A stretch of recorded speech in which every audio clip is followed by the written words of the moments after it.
There's some big umbrellas there to see the helicopters.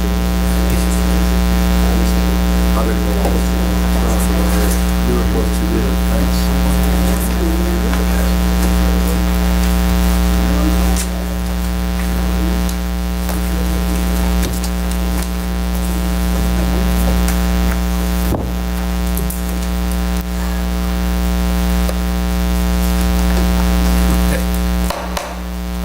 Good evening, everyone. I'd like to call this meeting to order of the Greenwood City Council Tuesday, September the 8th, 2015 at 7:02 p.m.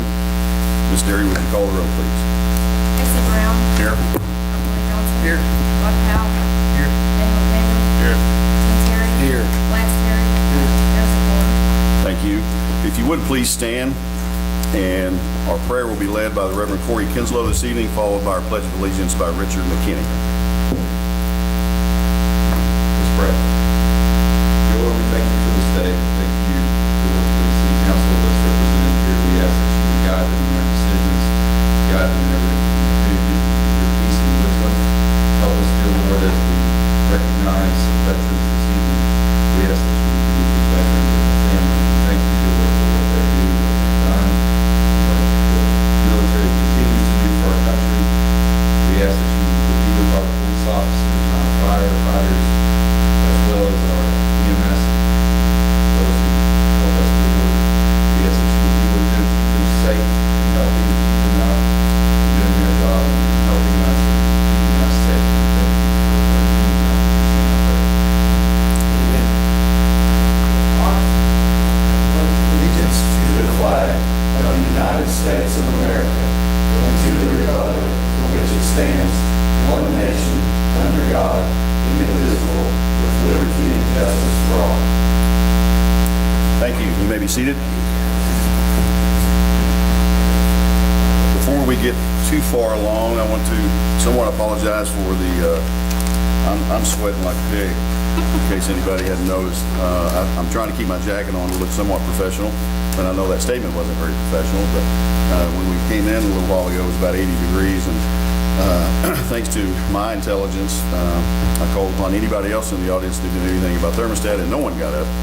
Finally, Mr. Grimes did, and we think we have it down to about 52. So if it starts thunderstorming and tornado stuff, it'll be because we have hot and cold going at the same time. So hopefully it'll cool off in a little bit, and you can be comfortable. Are you okay right now? So far? Okay. Tonight, we have a lot of things to cover. We have some very, very special guests in our midst tonight, and I will no doubt miss someone or forget something, although I have notes everywhere, and Ms. Charlotte has so kindly got my sticky note right where I need it, but I will miss something, so kind of bear with me as we go along. We've got really a lot of important things to do and people to introduce and things to give out tonight. First of all, right off the bat, we need to approve our minutes for August the 3rd, 2015, from our council meeting. I'll make that motion, Mr. Mayor. We have a motion Second. and a second. Mr. Brown. Yes. Rod Johnson. Yes. Mr. Powell. Yes. Mr. Daniel. Tim Terry. Yes. Lance Terry. Thank you. Next, we'll move right into the bid opening this evening. I'll turn that over to Mr. LeJean.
Contractors, DW Masonry, or license number 01217300416.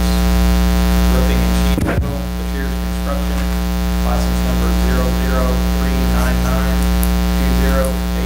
00399200816. Plumbing and mechanical are both Blaylock, license number 007900416. And Thomas Electric, electrical, license number 035000416. And I believe I forgot to read off the Shears license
omit roof patch, $3,573. Item 3, delete rooftop unit 1 and rooftop unit 2, deduct $18,746. Item 4, omit VA fan, deduct $5,188. And item 5, omit LED fixtures and substitute for fluorescent, deduct $917. A little bit different on the subcontractor list. For masonry, they list New Life Masonry. Their license number is 0073170316. SSI is listed as the roofing and sheet metal, 00344604116. Blaylock is listed as mechanical and plumbing, and Thomas Electric is listed as the electrical.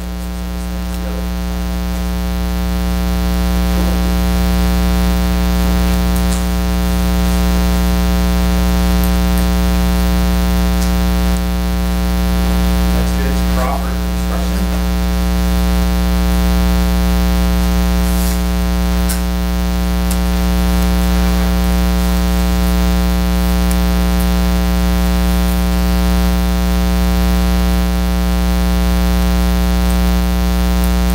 They do have a 5% bid bond for that. Knowledge receipt of bid number 1.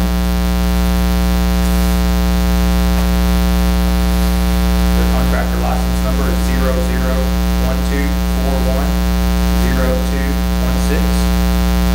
Base proposal price, $679,700. Unit price, $20 for undercut backfill. Omit concrete paving, $48,000. Item 2, omit roof patch, $4,100. Item 3, omit rooftop unit 1, rooftop unit 2, $18,700. Item 4, omit VA fan, $5,100. And item 5, omit LED fixtures and substitute with fluorescent, deduct $900. They list New Life Masonry as a masonry contractor. Same license number as before. Crawford Construction is the roofing and sheet metal. Same license number read off earlier. Blaylock Electric for plumbing and mechanical, and Thomas for electrical.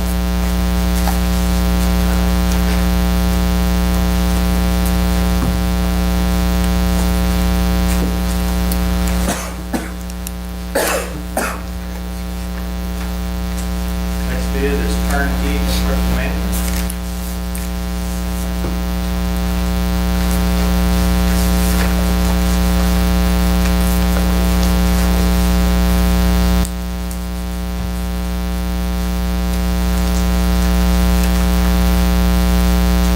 You have a 5% bid bond.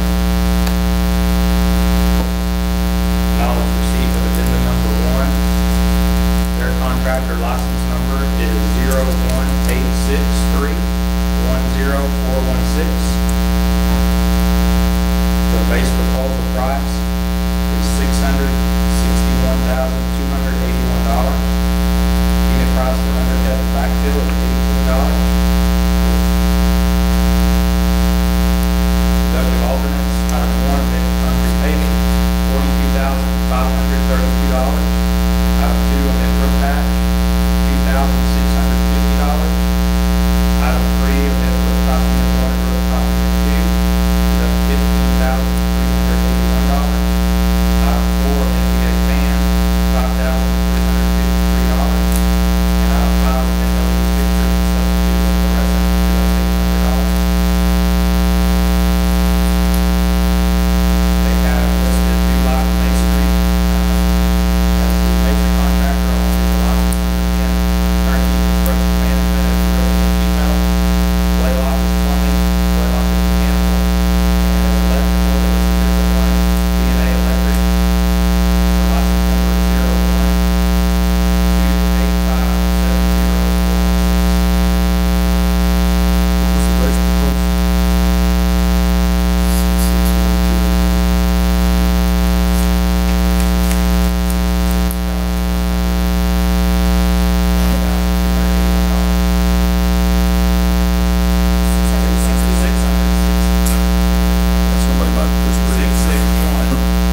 Mileage reimbursement. I'd like to get approval or...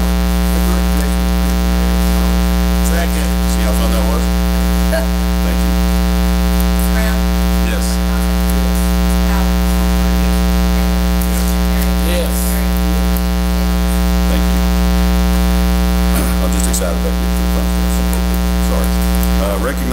Recognitions and acknowledgements tonight. I keep saying this as mayor, and I guess I'll continue to say it as long as it happens, and so far it just keeps happening. The bar just gets a little higher and higher every time I get to do something or be involved or have anything to do with anything recognizing people within the city and things that have gone on and events and that sort of thing. And tonight is no different. The bar gets a little higher.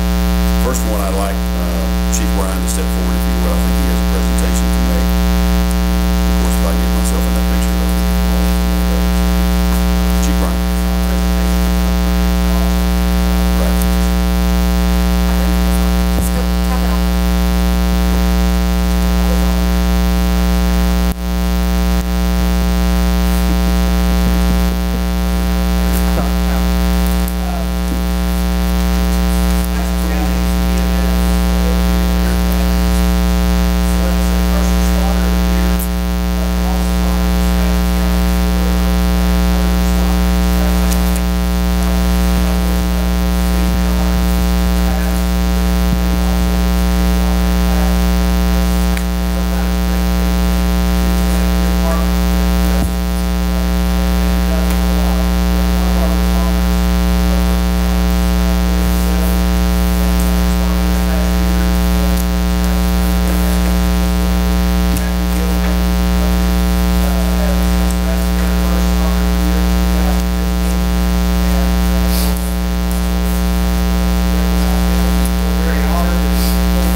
He is also an EMT. He's working on working with paramedic issues. So he responded enough that they wanted him part-time over there. And I think he's doing part-time for them. And he does a good job. We're very proud. I'm getting my picture in there no matter what. I didn't want to shake your hand. Matt, when I was in the record before the door Matt was about to stall on the way, and one day he did up another call, and one did the Matt was great.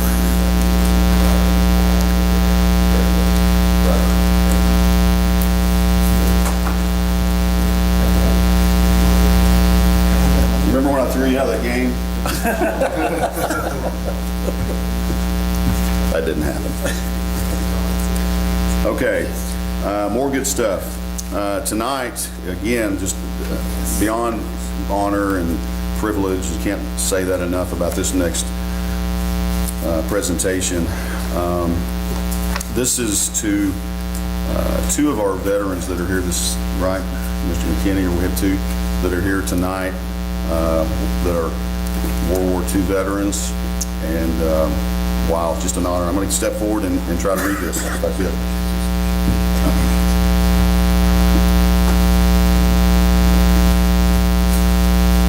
don't want to mess that up, but that's what it's all about. Proclamation on behalf of the people of Greenwood, the city of Greenwood, by his honor and merit veteran club, to publicly recognize 70th anniversary of the end of World War II. Whereas the freedoms and enjoyed Americans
I think. And when I got closer to that, I'm like, yeah, it is. It's just not thumping real hard.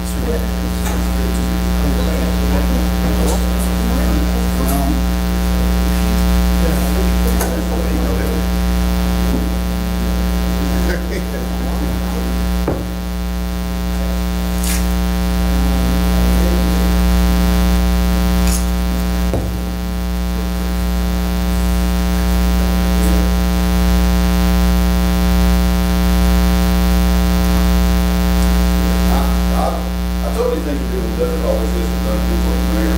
Earl Martin and Obie McKinney are the two gentlemen that's on that bill. Thank you.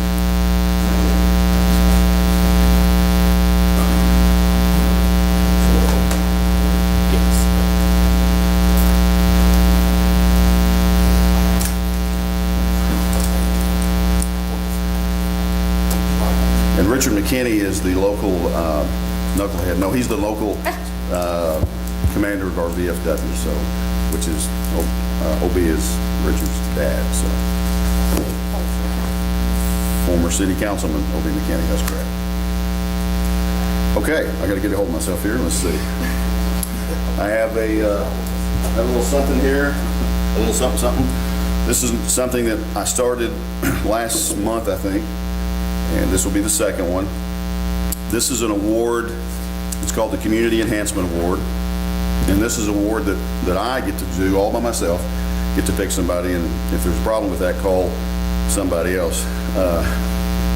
But this award basically is to honor and thank folks that take a facility in Greenwood, whether it be a downtown building, storefront, whatever the case may be, that doesn't necessarily look too great and does a lot of work, and I know it's not just to beautify Greenwood possibly. They make a living there, and that's the way it should be, but they take something that's not as nice as it could be and make it something that they didn't have to go that far into doing it. And so tonight, I would like to honor the Greenwood Flower and Gift for doing just that, the building. And this is Christy Phillips. And I think she did it all by herself without Charles' help, so.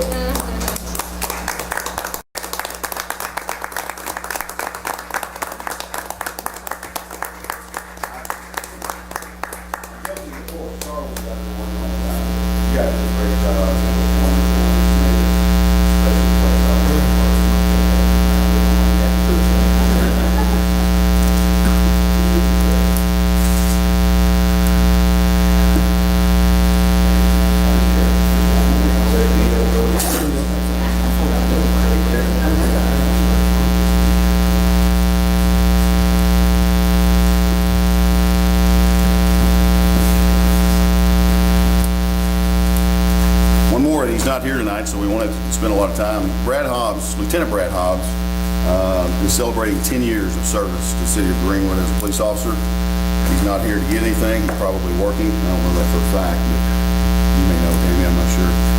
Brad Hobbs would, if he knew I was going to do anything, he would go to another country to avoid it.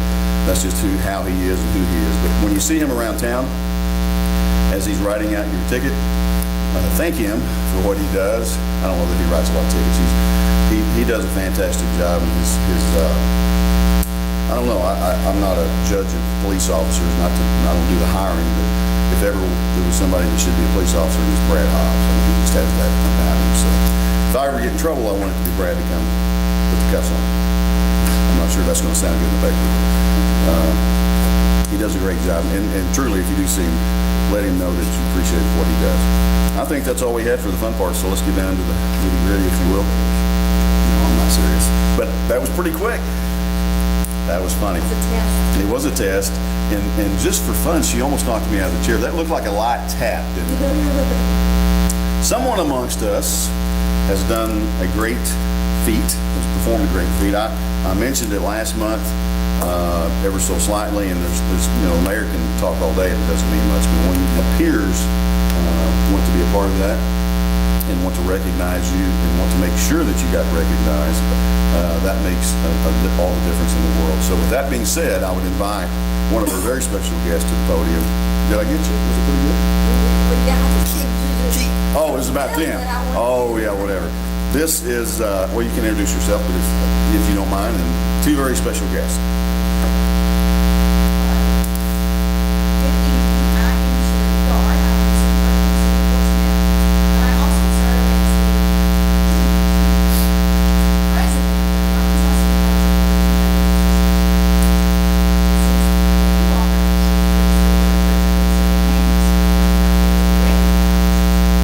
I therefore we are so very proud. In the article, when a fellow colleague accomplishes a very great thing, and we want to make sure, like you said, that she is proud. Because having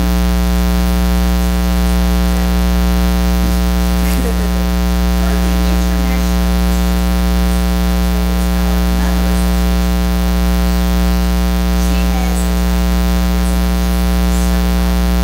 that means she puts a CNC at the end of her name. It's not just letters. That means her has accomplished herself with many experiences so just a brief little history of the municipal clerk. Did you know that the municipal clerk is the oldest public servant along with the tax collector? We were here before we were and did you know that back in the day, before writing was actually that the clerk's memory was used as the now, I don't know about y'all, but I know the city of Portsmouth, but I'm so thankful that I'm in the city of Portsmouth. Very thankful. One other little interesting tidbit of history is in ancient Greece, the town was the municipal clerk who read all the official documents. It was one of his very first duties was to read a curse on anyone. We don't do curses.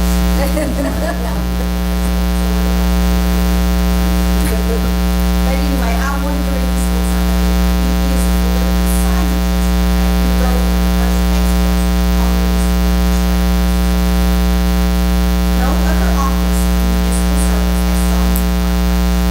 It serves the mayor, the city council, the city manager, the mayor, and all the administrative departments without exception. All of them call upon office daily for some service or information. Its work is not spectacular, that means it's not but it demands versatility, alertness, accuracy, and no communication. The public does not realize how many years the municipal administration is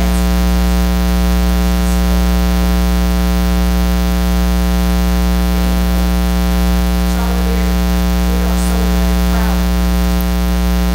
And it is not hard. Well, it was my honor that you came to do it.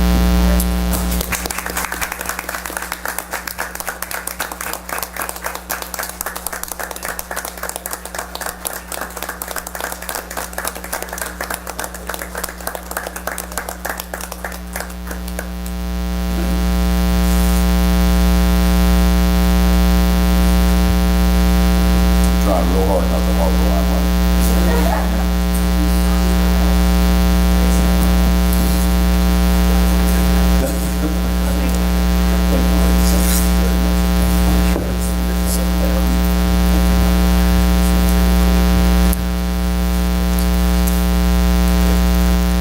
Thank you, ladies, for being here. Much better than I did last month, I'm telling you. Thank you so much for coming. Appreciate you. That was Appreciate very it. nice. And I'll tell you a little secret, and Charlotte probably did not divulge this information or brag about it by any means, but I refer to her as the Mother Hubbard of Green City Hall, not because of her age. And by the way, none of you ladies look that old. That Old professional. You've done very well. Wow. I'm messing. Just joking.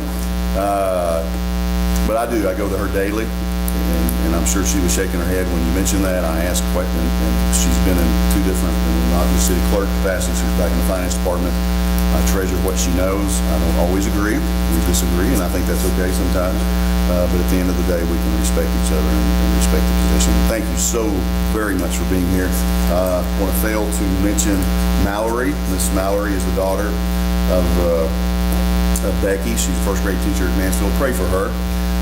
It's her first year, so she needs our prayers. But thank you, ladies, for coming tonight, and God bless you, your families, and your cities. You make life worth living. Oh, Arkansas. yeah, you certainly do. Absolutely. Thank you. Thank you. Yeah, she keeps me on tab. Thank you. Good night. All right, we're dismissed. No, we got lots of business to take care of. That was good. It was fun. I appreciate everybody's patience. And we have a pretty full agenda, so we'll try to get right to it. We have reports, committee reports. Am I skipping anything, guys? Am I good? Okay, committee reports. Kenny Sunday is out due to a previously scheduled meeting, so we will not be hearing from him tonight. Lisa is here from the SRCA, so you are welcome to come up to the podium.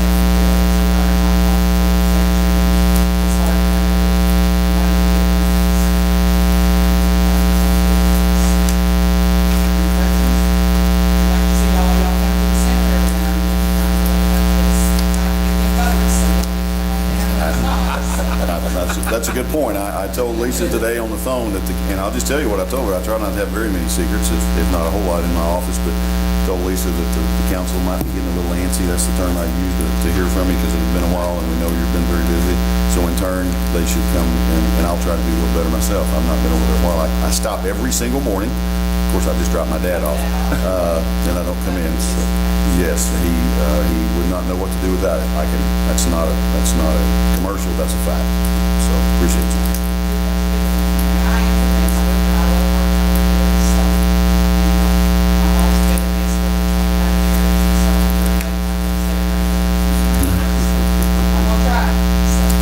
We don't even fight with Mansfield anymore. That was my senior year. All that stopped in that football game. That's right. Thank you for your report. Thank you for what you do over there for our senior adults. Parks Commission, Mr. Joel Goldstein.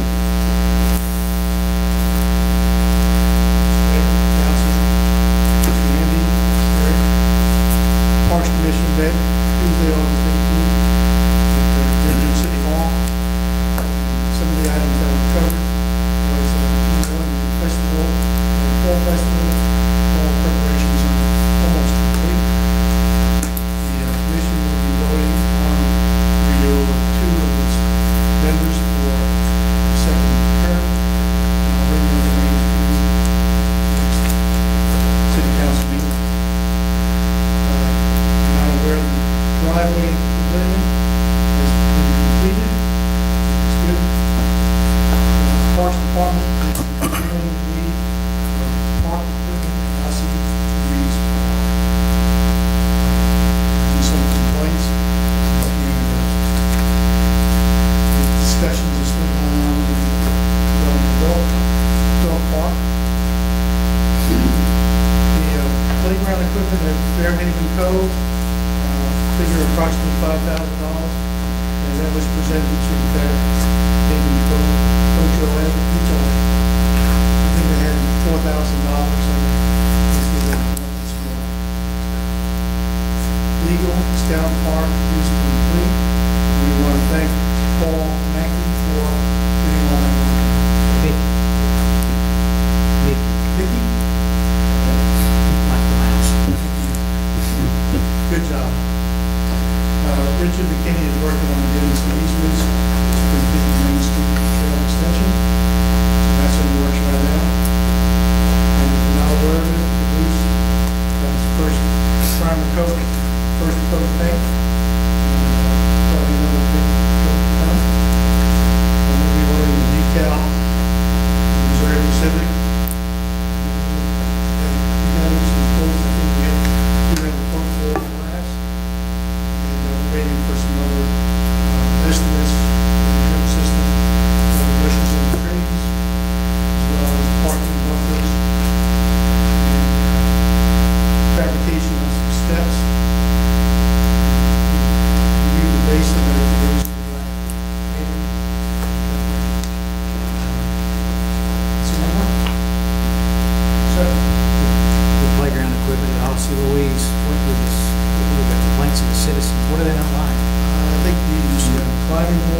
but it's, the rest of it they like. Didn't swing, I think. yeah, They talk about, it's specifically. was there some talk too about maybe some toddler infant swings, some smaller kids that come up with importance. Any other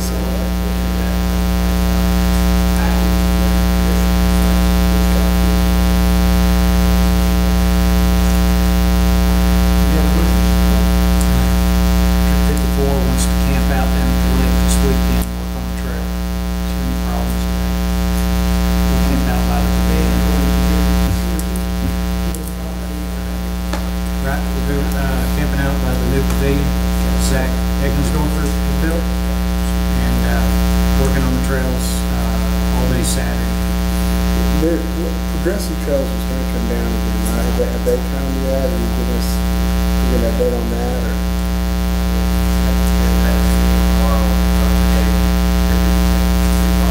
What's in there?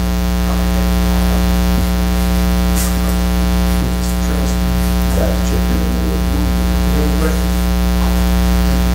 Thank you, Mr. Goldstein. Appreciate what the Parks continues to do, despite Richard. That's a joke. He took my place, so he's doing a great job. Flowers look good, by the way. I commend you for the flowers, among other things. You're doing a great job. Gary Grimes Consulting, AKA the thermostat man. Yes, thank you. consulting job.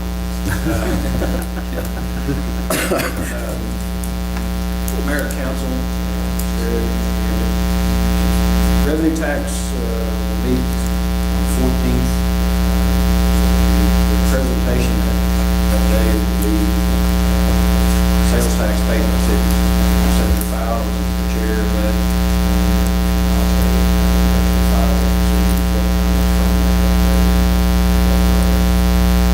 Joint Audit Committee meets on 9/17. Their topic is counties and municipalities too. There's no agenda set for this, so these are things that when the agenda's not set, I have to keep up with it, find out what we're going to talk about. See, something else that we don't know. And that happens, very convenient. The governor's working group on highway funding will meet on the 17th also. It might be of interest to find out what they're going to do as far as allocating funds for the next couple of years. Legislative Criminal Justice Oversight Task Force will meet. One of the things I thought we would talk a little about, Chief, there might be some changes in some of the laws in criminal justice that might affect the city. There are no September meetings for city, county, or local scheduled as of now. All of them will be before this week's out. Be set for sometime in the month.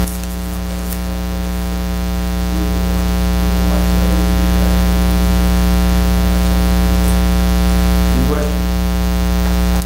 Gary, if you mind, did you say the highway department, is that who, I was shaking my head like I thought that's what you said, as far as their... Highway. Okay, I had asked Sonny, we want to be back in the know there. I mean, I know that's what you do, but we want to know. That might be a good idea. It might be, if Sonny or you're available, maybe you want to look in. Love to do that.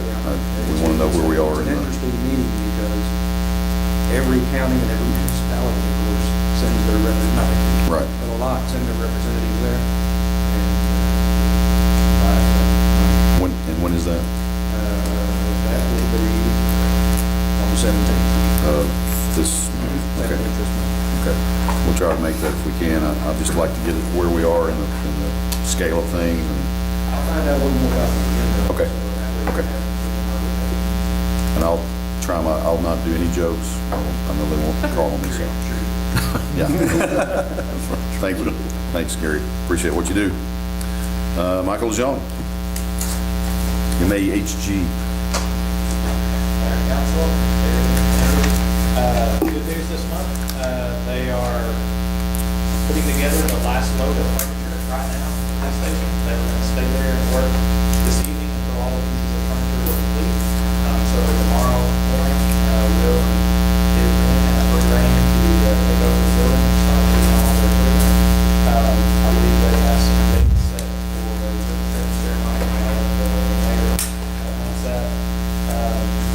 currently, as far as the project costs are concerned, and you guys have seen most of these items already, the contract total amount that you paid out to the contractor is $2,059,917, with about $230,000 left to pay on the contract.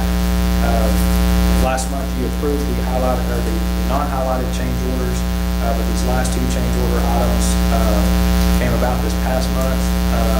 Will ordered some blackout shades for the training room, and what these do, we actually have window blinds on the windows, but it didn't completely darken the room.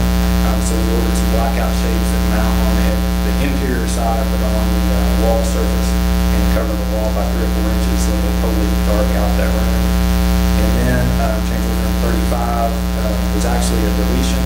We are going to provide the signage out of contract to Remac, and we're also going to purchase the lead plaque direct. So we're going to deduct $3,850 from the general contractor's contract, but you can see those numbers get added back down here at the bottom. The total from Remac is $2,608 for the interior signage, and the lead plaque is a set price of $850. So those two numbers will get added back in. Currently, with all the changes and everything that we've done on the project so far, Will has $5,592 remaining in the budget to close out the project. So the stated budget did go over. That includes, we purchased the land for more than we initially thought, and we made a few changes along the way, and we purchased all the equipment separately under the general contractor's contract. So feel very excited that we came in and stayed on budget with this project. And that being said, I probably won't really report on this project next month unless you just need me to, but we'll be closing out the documents. We've already done a punch list for the project. We did that about 2 or 3 weeks ago, and the contractor has 30 days to complete that punch list, all the punch list items. They're basically 100% through with everything with the exception of one landscape or the items on landscape that they still have to take care of. The building engagements and interior work, they'll sit ready for you guys. When you look at me. So everything's ready to go, and we're very excited. We're very proud to be part of another Greenwood project. And if you haven't had a chance to go in there yet, the building turned out beautiful, and I'm envious of the facilities that they have. So appreciate it. Any other questions? Daniel, it's killing Daniel not to say it, but did you say 3Mac? Format. On behalf of his dad and his granddad, that's 4Mac.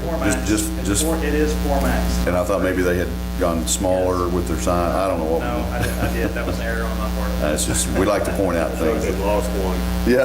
Lost one along the way. One Mac is not there anymore. It is a beautiful building. I know everybody's going to be proud. My dad is 84 years old and loves the police department. I'm telling you, every time we drive by, when are they going to open? When are they going to open? He wants to go in. I said, well, I can get you in there. I'm the mayor, and he said, nope, not till it's finished. So it's beautiful. It's going to be really, really nice. I think the guys are going to, not going to be able to find each other for a while roaming the halls over there, but I think once they settle in, and of course Tammy's going to be the house mother sitting over there with them, and so they're in good hands. It looks great. The ribbon cutting for that building is the 21st of September at 10 a.m., and I don't know the date on the open house. Do you have that, Tammy? 8th. Sorry? October the 6th at, do we know what time? 6 to 8. The ribbon cutting is for anybody to come. I mean, we won't be turning anybody away, but the open house that October the 6th is more family oriented. Certainly bring the kids. I hope I'm National Night Out. So it'd be a great place to go see and to look at and bring your kids and let them see and lock them up in the cell if you want to. I think there's an offer to keep them overnight. I'm not sure about that. But it is a very beautiful facility. It's going to, and to be sitting where it is, it's just something special, I think. Great job. Thank you. You want to remember that from the next meeting? A report. He said that, I think the only thing would be if we just have might just do it on there and I'll let you know. Okay. Sounds good. Thank you, Michael. Water Wastewater Commission, Mr. Steve Rattery, please.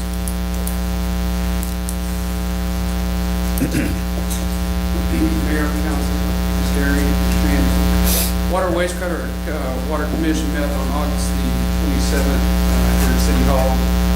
As I reported at the last council meeting, we had an open commission. We filled that commission with Mr. Stephen Westfall, who will be in the audience. I think most of you have seen Stephen for multiple years. He's at every council meeting, he's at every special call meeting. He and his wife Ellen, I'm not on it for quite some time, but we're excited about him being on board and looking forward to working with him.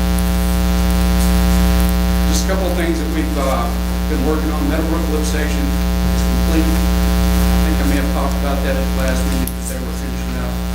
We were just about $3,000 over budget, 72,000 and some change. We went over 3 because they had to take out 45 yards of rock built into the contract with rock wall. We went over $3,000 there, but it's still under what we budgeted in the budget. It's just the bid was over about $3,000. Lift station number 2, you've seen the activity right there at the mini mall where that was going on. That is complete. And that bid was $43,850. Greg's not here tonight. Greg is commended because he was able to save us $50,000 on that project. Because he had budgeted $50,000 to be able to pump while they were working on the mini mall lift station, but because they were able to negotiate, didn't work at nighttime, they would plug the sewer lines, do their work, and then unplug the sewer lines per day. So we saved $50,000 in cost associated with not having to run the pumps. Clear out the wastewater. So that was exciting. So, again, if you see Greg done a great job. I think both Tim and Greg are diligently working on ways to save money on a constant basis. They're very frugal, and I use that word cautiously. A lot of people think frugal is cheap because of the days. They're very good stewards of the city's money. We also passed our third trihalometane testing, which is third quarter, which typically the third quarter is where we get bid. Greg's made some changes at the water plant. Those are going well. And so we passed that test and didn't have any issues in that hot period of time when we normally have those issues. Delta Dental came through with their grant for $138,579. So that project is basically for free. We are putting fluoride in the water. It's currently being monitored by the health department within guidelines and will continue to stay within the guidelines. The divers have been doing some work. Mike McAllister and John McKinney have been doing some work with the dam. I think I reported to you back when we had all the rain, we had some issues where some of the equipment came loose, cables were old. They had to go in and put some new weights in, put some new cables in, so we spent a little money out there trying to get all that secured and taken care of. So we're working on that. As it relates to water, you've pretty much seen every day when you drive up Tinsburg toward 71, Tractor Supply line that goes out, it's complete, done. They did an excellent job. They were had a 60-day time frame, and that started on July the 13th. So they really had it until September the 13th complete. So they were done out of there within 60 days. They did a great job cleaning up after themselves, making it look really nice and neat. Had to go across a couple of driveways and a couple of properties, and they were very tedious in making sure that those business owners were impacted as least as possible and cleaned up after themselves. The only other thing I wanted to mention was, we've been continuing to talk about the water tank storage project, and that we potentially have a 1.5% rate on that $2.5 million with Arkansas Natural Resources. We submitted the application. Unfortunately, most of our discussions have been happening with Arkansas Natural Resources, who holds the funds, but the application goes to the health department, and they denied it. So we got all in a frantic over it and had some conversations with Arkansas Natural Resources. They had to go back and talk to the health department, rest assured them that Greenwood was due the money, and so we had to change a few things in the application and resubmit the application. So we're just waiting to hear back from them. Once we get positive note from them. You know, they're not going to tell us we're approved probably this spring, but once we get a nod from them, then we'll come to the council and talk about issuing that bond next spring, which would be roughly $2.5 million. And we'll be working through Mr. Handy's office and trying to get that bond issued. But we'll be coming back to you with all the details about the bond, how much it's going to cost us, what the fees are, the terms of it. It's going to be a 10-year bond, but we'll come back and give you all the details on that once we're ready to do that. But we are trying to look at a spring start on that project, and roughly $2.5 million. If for some reason Arkansas Natural Resources falls through, we'll come back to the council and talk to you about what other options we have for financing. Regions is always an option for us. We have a couple of them. We'll talk about that. Any questions? I was just going to say that, just commend, when you said they cleaned up after themselves, they really did. It really looks nice, that the water line out there, the Tractor Supply, and going through just the veterinary clinic there, and that car repair shop, Gears Collision, whatever. They did a really good job. Hopefully you noticed the number of fire hydrants we got there. We try to keep them 300-foot intervals. So a couple of situations where we weren't able to do that because the business owner didn't want the fire hydrant in the middle of the property, so they moved to the edge. But for the most part, they're about 300 feet wide. So, you know, that's the standard we want to stay with. And we're going to talk a little bit later tonight about sewer possibilities. Any other questions? Thank you, Steve. Appreciate you, and it just dawned on me, well, not just, but I didn't just wake up or anything, but Mr. Rattery and Mr. Goldstein, both being chairmen of these commissions, do a lot of work on their own. Obviously, the volunteers, and we appreciate what you do on your own time to get this report prepared and working with the department heads. Thank you for your service. We're time now for the citizen forum. I have a young lady that has signed up, Miss Kennedy. I'm saying Kennedy, is that correct? Okay. Okay. If you would just come to the microphone, and here are the rules, if you will. If you'll step forward, give us your name and address, and rules say you have 5 minutes. You know, if we need to go longer, we can make an exception. You're the only one that signed up tonight, so speak at your will.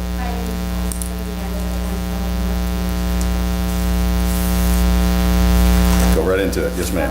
Yes, ma'am. The property next to me, has been deeded over to the city.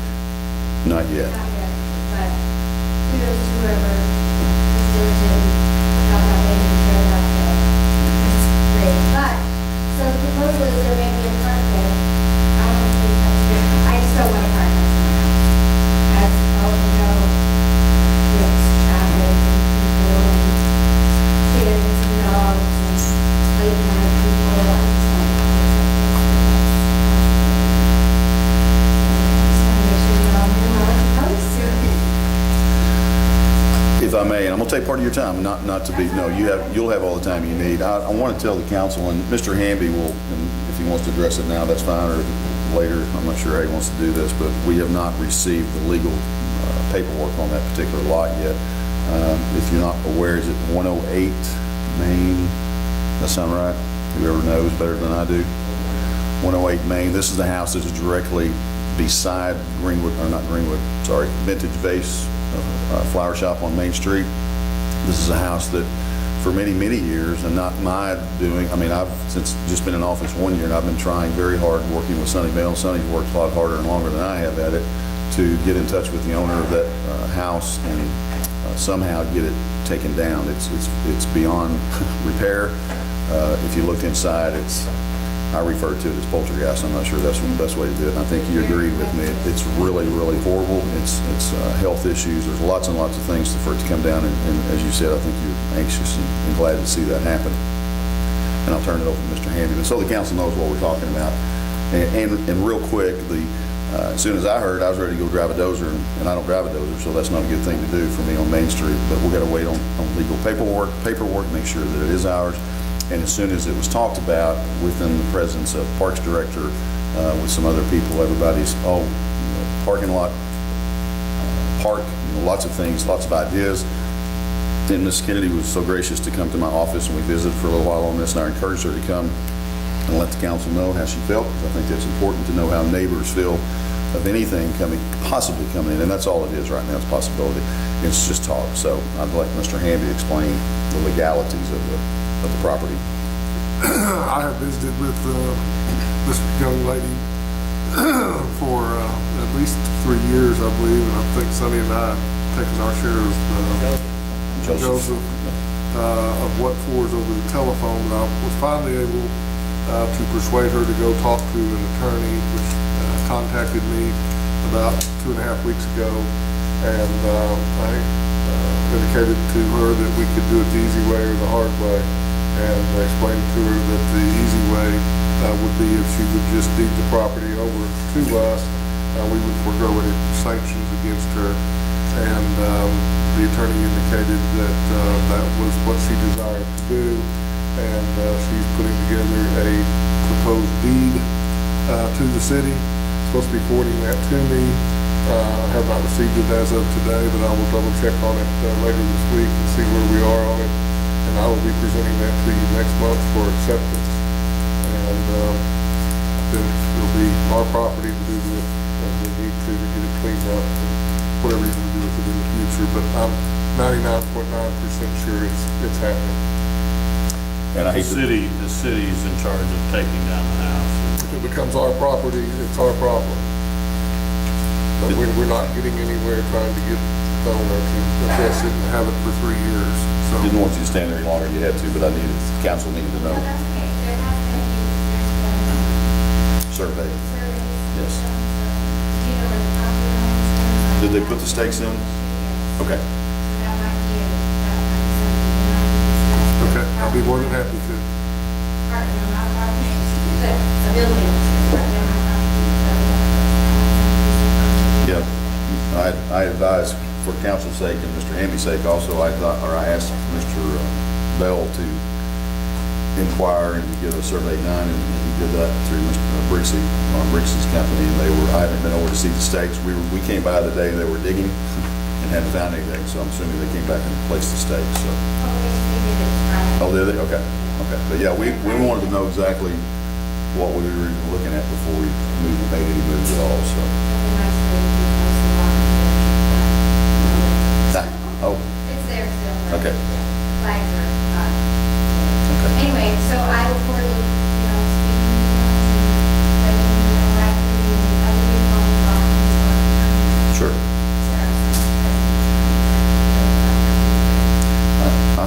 And I'm speaking on behalf of the Parks Commission. They can speak for themselves. I think whatever, council will certainly have input, a lot of input toward that property if it becomes the city's, obviously, and the Parks Commission, if it's to be, if that's something they want to pursue, I think they will be open to that. I know Mr. McKinney would be, and hear your thoughts and things like that regarding whatever it is. And where's your property in relation to? House next door. We actually share.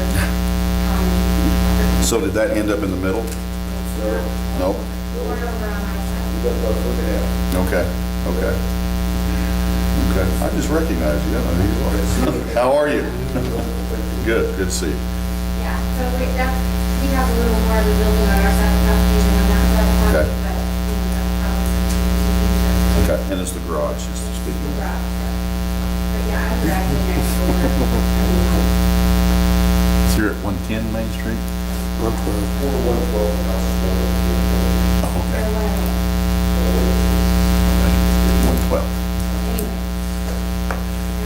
Thank you. Very kind. Thank you, appreciate you coming. You can come anytime. Thank you. Okay, agenda additions. Yes, ma'am. I just have one addition. We discovered ordinance number 1313, which was adopted in September of 2013. It is not in agreement with the resolution 115-05 that we passed this year, January of 15, in regards to when we passed the budgets, the mayor's excessive spending. In the resolution that we passed in January, it says his limit is $2,500. In this ordinance that was passed in 2013, it says $5,000. So we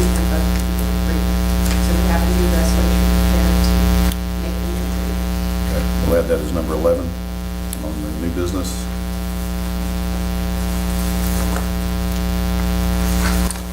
Okay, go into old business. Mr. Hamby? Hold on a second. Oh, sorry. We need to add Pinnacle Communications franchise agreement. Okay, Thing. Here's a that's number take 12. one and pass it down there. So number 12, franchise agreement.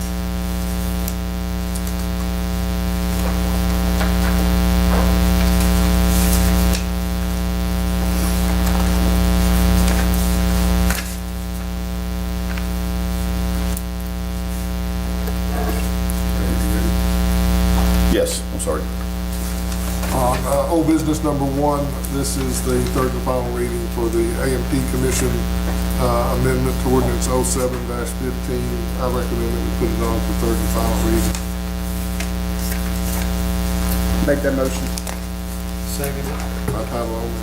By title only? We have a motion and a second. Who made the motion, please? Lee. Dr. Johnson, Give me a second. Mr. Powell. Yes. All right. Mr. Brown? Yes. Dr. Johnson? Yes. Mr. Powell? Yes. Mr. McDaniel? Yes. Kinsler? Yes. Lester? Yes. It's unanimous. An ordinance amending ordinance number 07-15 and for other purposes. On items number 2 and 3, I'm going to recommend that we table that for 30 days. I'm still working on these ordinances. They somewhat overlap. If you'll recall, I'm looking at Fort Smith Fayetteville.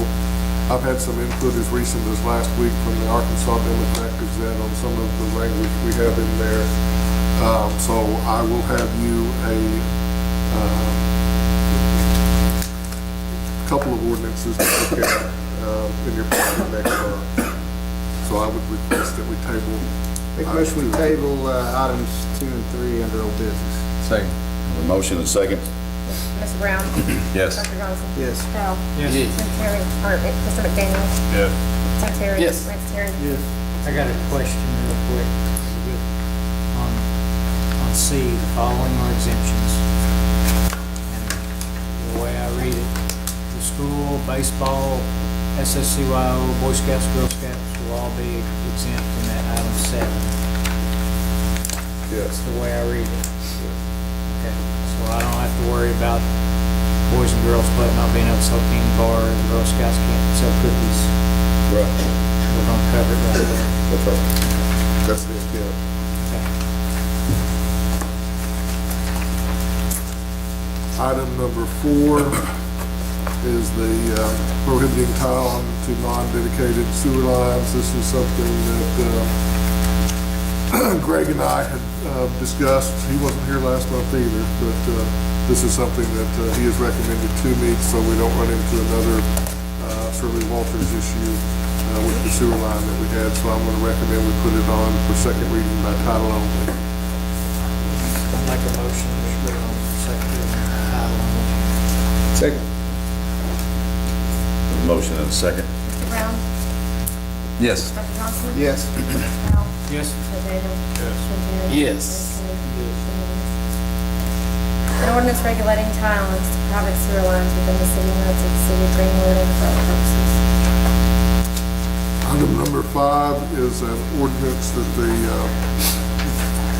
mayor had come up with, and I was not aware of the change in law, and after I've investigated it and researched it, I think it's a good idea, and I recommend that we put this ordinance on dealing with local vendor preferences for second reading by title only. Make a motion we put this ordinance on for second reading by title only. Second.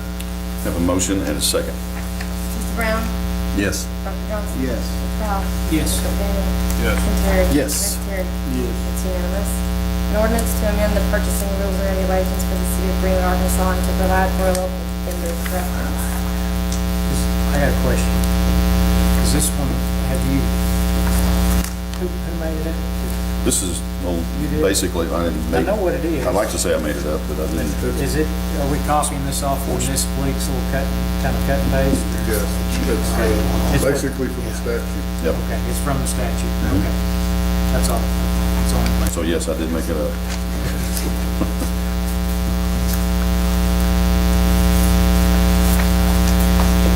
Okay.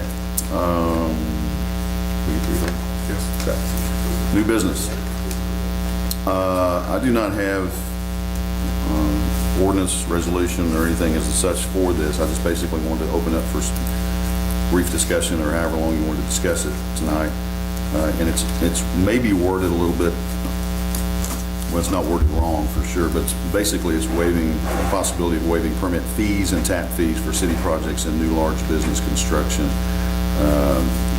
The Economic Development Committee, and certainly when we go to places talking to folks, whether it be in Poto, Oklahoma, or I think you guys went to Clarksville, we keep running across things, incentives, if you will, for a better term, things to bring businesses to their area. And one of those is, or one of those things that they, not all cities do this, but some cities entertain the thought, and I will correct myself, Mr. Radry, as he should have, corrected me this afternoon, or this right before the meeting, that you can't very well waive tap fees without the commission's, Water Wastewater Commission's approval, I think. Is that correct? Basically stated. So I just wanted to see what the council thought. If you've been aware of this in other communities, if you've seen, I know some of us have talked at municipal league conferences regarding these issues. So we're just trying to do things that make sense for the community, for economic development. Don't want to give away the bank, as we've stated before. I don't think we did that with Tractor Supply, and they're here, or they're trying to get here as fast as they possibly can. So any thoughts, or I have nothing to offer as far as paperwork to show you, or even things from other cities. I'll gather that some information for you, and I think Sonny may have some. Yes. Coming in over there, and the city gave them 2.5 acres. Right. Yeah. With a caveat is the business goes out of business, they retain the building. So back to the city, and they got their building. Yeah. Those are the kind of things we run into when we're talking to the companies and there's something available to your taxes and things like that. There's not like that. We have to have it on survey fees, stuff like that. There's not eliminating the inspection process. Yeah, when I think I even told Charlotte, or anyway, it says we're not going to work, like you said, no permit, but we can still get permits. It just if that's the wish and thought of the council.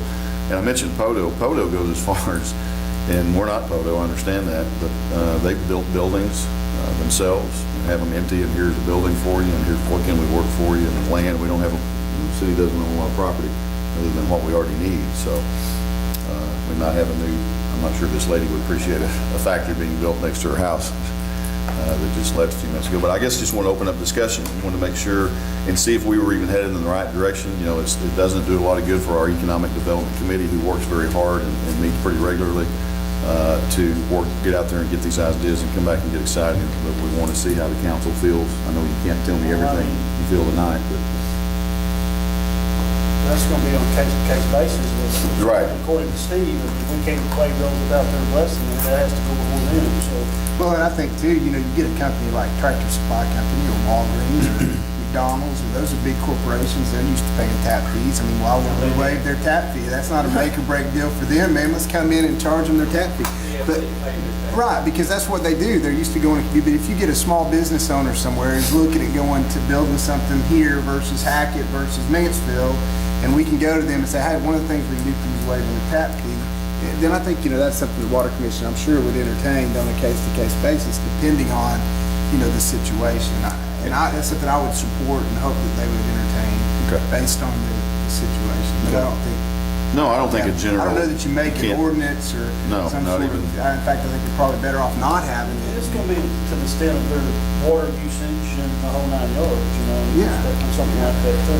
Here, The legalities of it, I mean, I feel like, Mike, that this is something that can be done, correct? I mean, I think you do it for this guy, you can maybe do it for the next guy, maybe you don't, but you're not gonna get sued because you waived them from one person didn't waive them for another. I think the better way to do it is on a piece-by-piece basis, Yeah.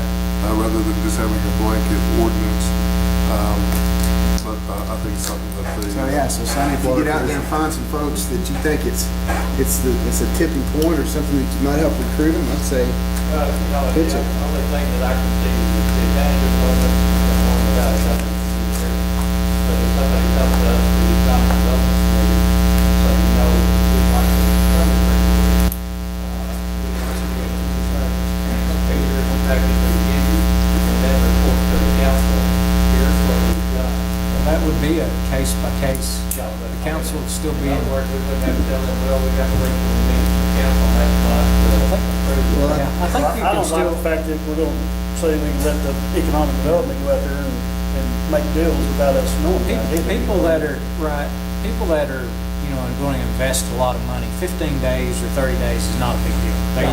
There's a huge planning period. And I can see both sides of the argument. I don't know how an ordinance could be written where, I don't see a way that we couldn't do If it you just start on a case writing ordinances, basis. you start patting yourself in Because, the corner. you know, if we wrote it, It doesn't make any difference. although I have a lot of trust for Doug, I mean, these ordinances transcend administrations, and I may not feel as comfortable with another administration, but still, I think we should look at it on a case-by-case basis. Now, that doesn't prevent y'all from, if a Holiday Inn Express popped up, but there again, they're used to paying water taps, if you told them that water tap's $30,000, they don't think they're out. But if it were something where we can go a half a mile up the road and maybe some incentive was to put it over here on our side, I think you could say, we may have the ability to work with you, and you can call us together and say, this is the situation. And we would probably turn around and say, you need to be talking to the Wastewater Commission because they've got sovereign authority over this.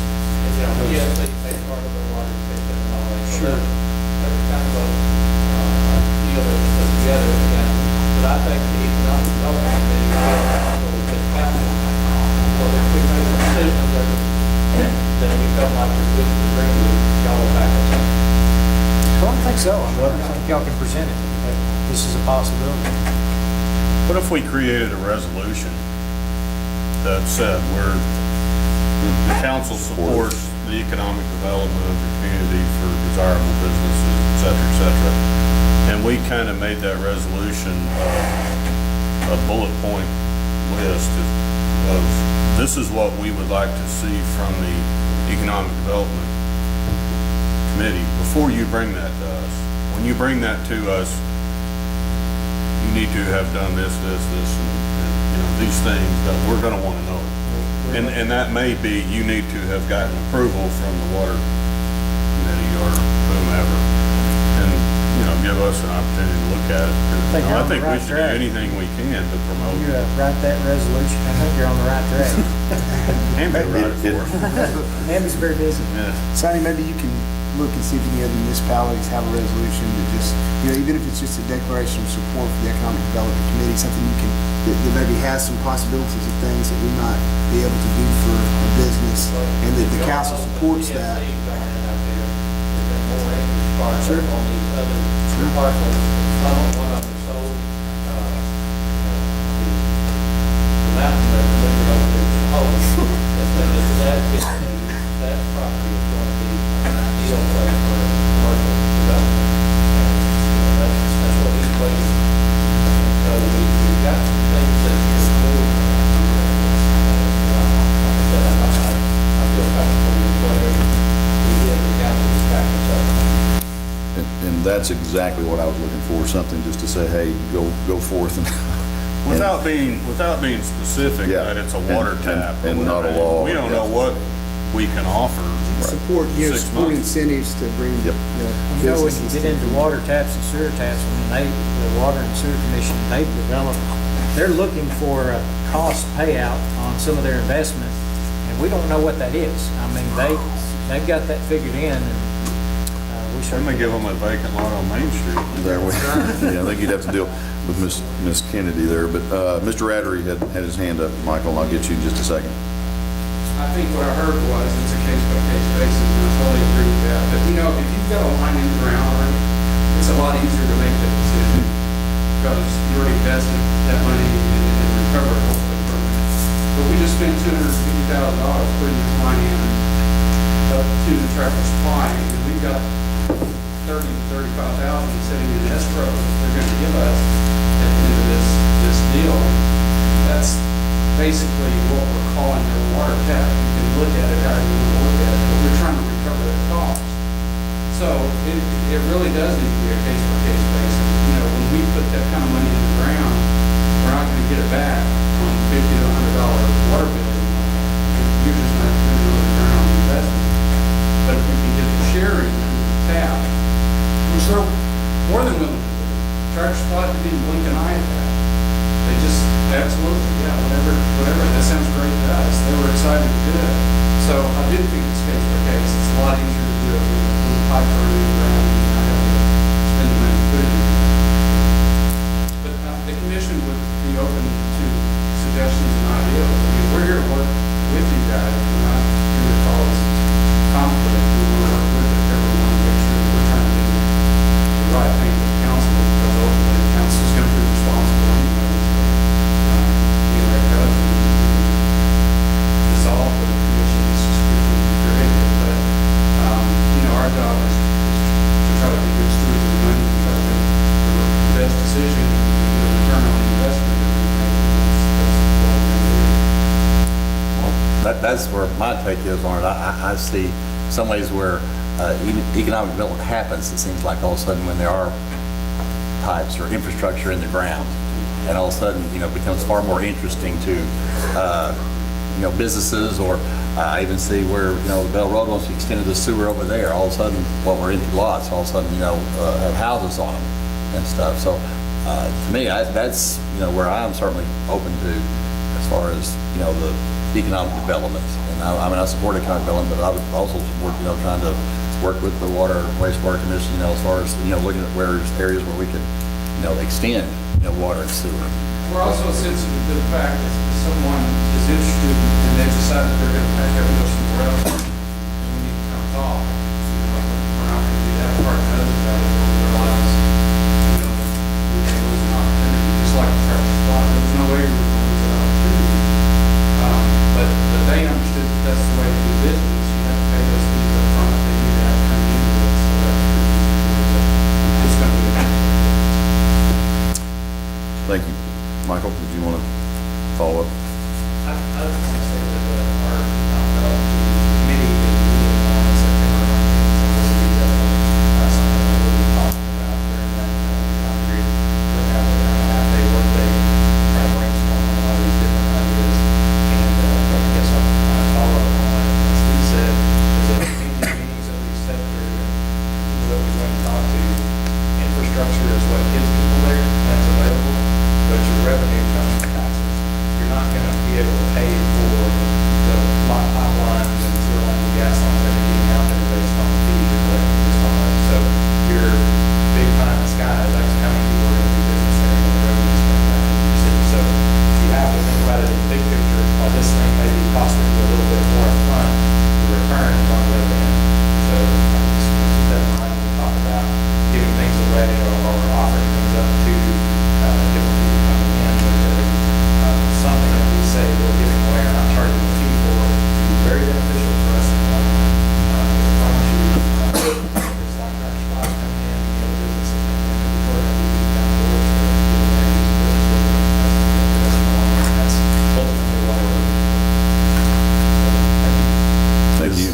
Is that also a benefit? I mean, I know that where Steve said that, you know, they had 60 days to get the water line in there, you know, and that, you know, supposedly the water guys, you know, got it in there way less than, you know, the time allowed. You know, do businesses recognize that fact too, that the city's, you know, really, you know, jumped on it and got things done really quickly? And you know, they just found out when they wanted to connect to the water up there. And, yeah, got started on that end. At the same time, they were digging those cedar. And, they met. I think it's a great job. Like you said, it looks great. I think the next clinic, they look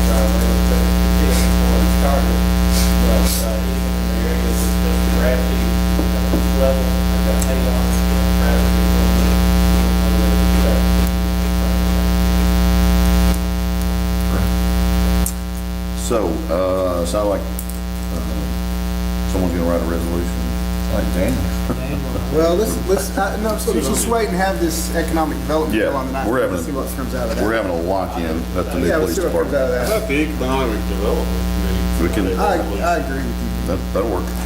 So, we'll do it. And again, just wanted to get that out there, and it did just like I would hoped it would. Everybody got to say a little something. It sounded like there's support. Not that I doubted there was support, just wanted to know that we were kind of on the same page. So, appreciate that very much. Next item is approval for auction of equipment.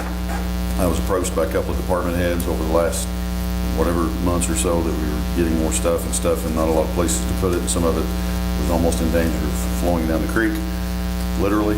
And we had to move cars and get it out of the way of the creek when it rained a while back. So I had Brooke send out an email to ask for items. I don't have that. I don't know that, who has that? I don't have it. You don't? Nope. Okay, Brooke took off tonight. She had her first ball game with her daughter tonight, cheerleading. So I apologize for not having that document, but from what I understand, you guys need to approve having the auction. Am I on the right page? I'm the new guy, so We just have a vote, or do we have to have it I don't listed know. on an ordinance? I mean, there's a list of items to the auction, Right. and it's kind of in an affidavit form, like you did with the construction records. Remember We've that? done that before. And so that you know what city assets are being auctioned. So And I- either and I'm not- approve it, this blank flip top, or. and I'm not in a hurry to do this. I just know at some point we need to. I think the auction's been needed for a few years, I think, from what I could tell. It always is. Yeah. Can we go ahead and give you the authority to do it with approval? We get a list within the next, Prior to the auction. Yeah. Does that sound okay, Mike? That's fine. Great. Yeah. get us a list prior to actually having that, so we can look at it, make sure there's something in there. Make that a motion. Then we're done. Should be selling. Selling the ladder truck.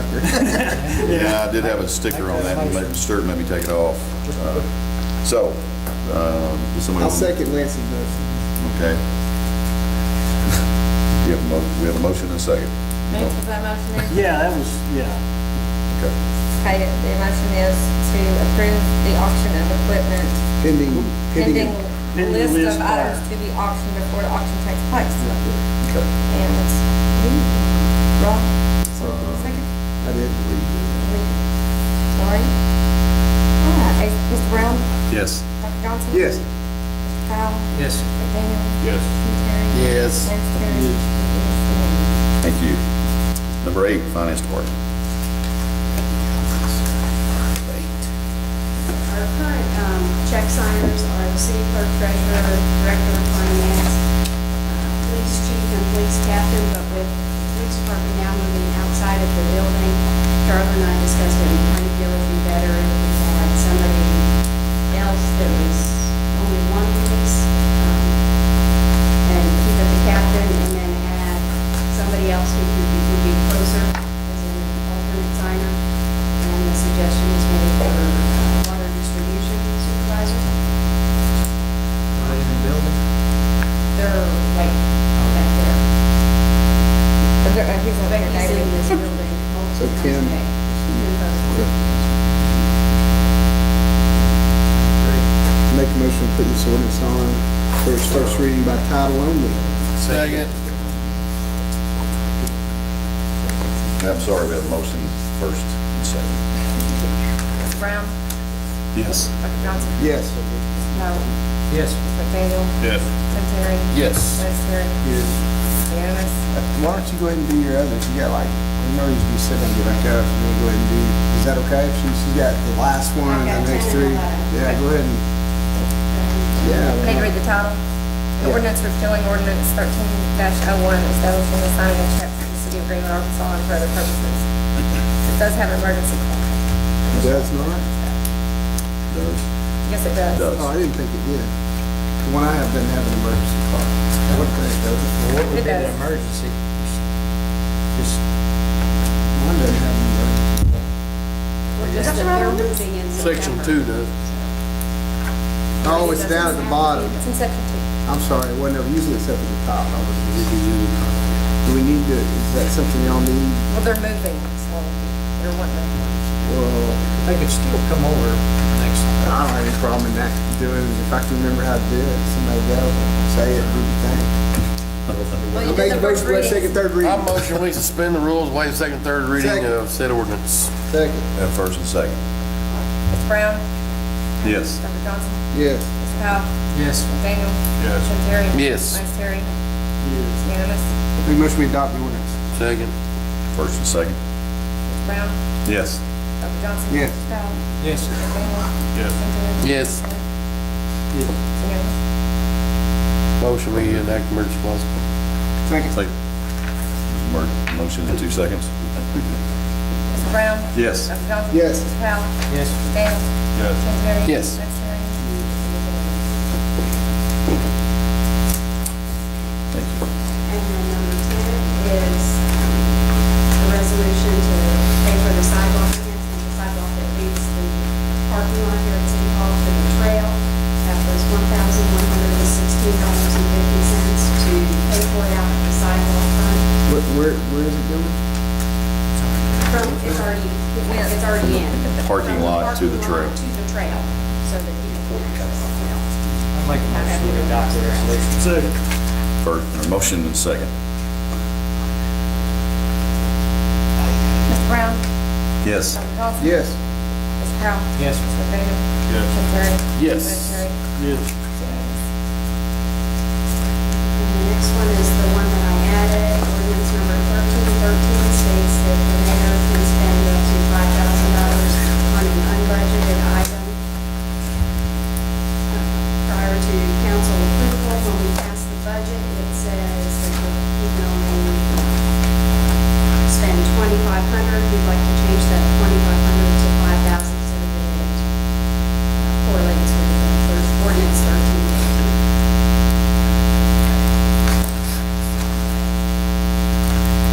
Does everyone understand this?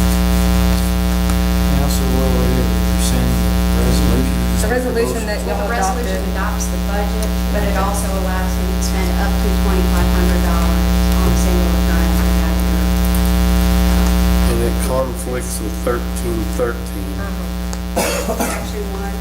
But you would either need to, 5,000. you would either need to pass this resolution, which would leave it at 5,000, or if you're not satisfied with the 5,000 in the ordinance, then I would have to come back next month with an ordinance to amend that from 5,000 down to 2,500.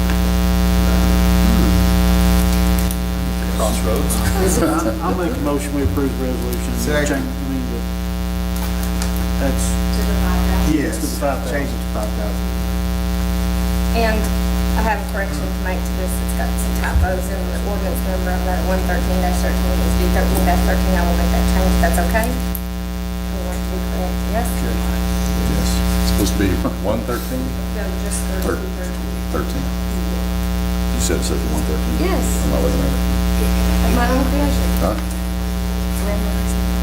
so the prior resolution was $2,500, but in our ordinance, it says 5,000. We changed it down to 5,000.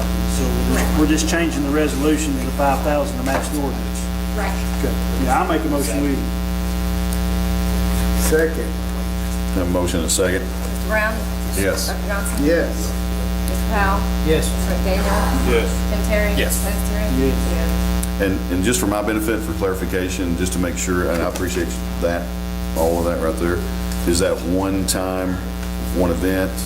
We had some discussion this morning and it's nobody's. Single item, it says right here. Sorry? Expenditure next is 5,000 for any single item. Okay. He wants to know, is that several times a year, maybe? Do I get to do it every other day? And I don't mean that, but it's kind of, I mean, I get it's So you budgeted. did it 10 times in one day, it was always for a single item, all 10 times. I mean, there's always a possibility of that, but I did not, no. It says And I- per incident in our ordinance. So, Okay. yeah, one given time. You had 10 instances in one day. Okay. That'd be 50 grand max. I don't, intend to utilize that in that way. but Hopefully it's in the budget. There was, no, I don't think so either. We just, Right. we Yeah. I'd literally, like to have a little faith in you that you would, yeah, we literally, we're having a if discussion you're this gonna go to morning. the second one, you might like wait. Well, I'm One day. honored, I'm honored that you feel good about 5,000, so I'm not gonna push that, but I just want to make sure that we're all on the same page. We gave department heads 20,000, man. There you go. Okay, thank you. Appreciate it. Thanks, Ann. I have no idea what number we're on because we've done, are we We're 9? back on 9, yeah. 9, wastewater commission, sewer line extension.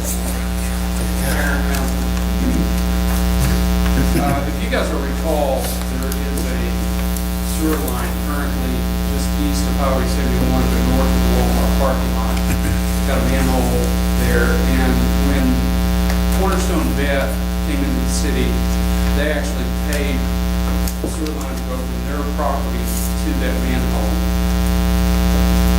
They crossed, at the time, what was Farmers Bank property, which is now Tractor Supply. The Tractor Supply, in essence, now owns that sewer line. So, in order to not get into a huge mess, Mr. Hammond is working with Cornerstone attorneys to have them, they're gonna turn that line over to the city.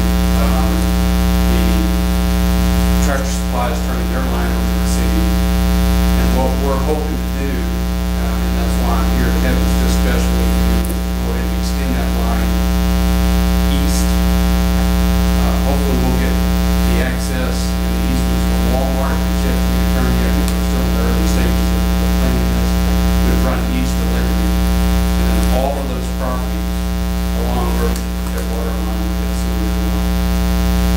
So we contacted Brixie, asked him to give us a rough idea of what we thought it would cost. We haven't engaged him from an engineering standpoint, we still have to do that.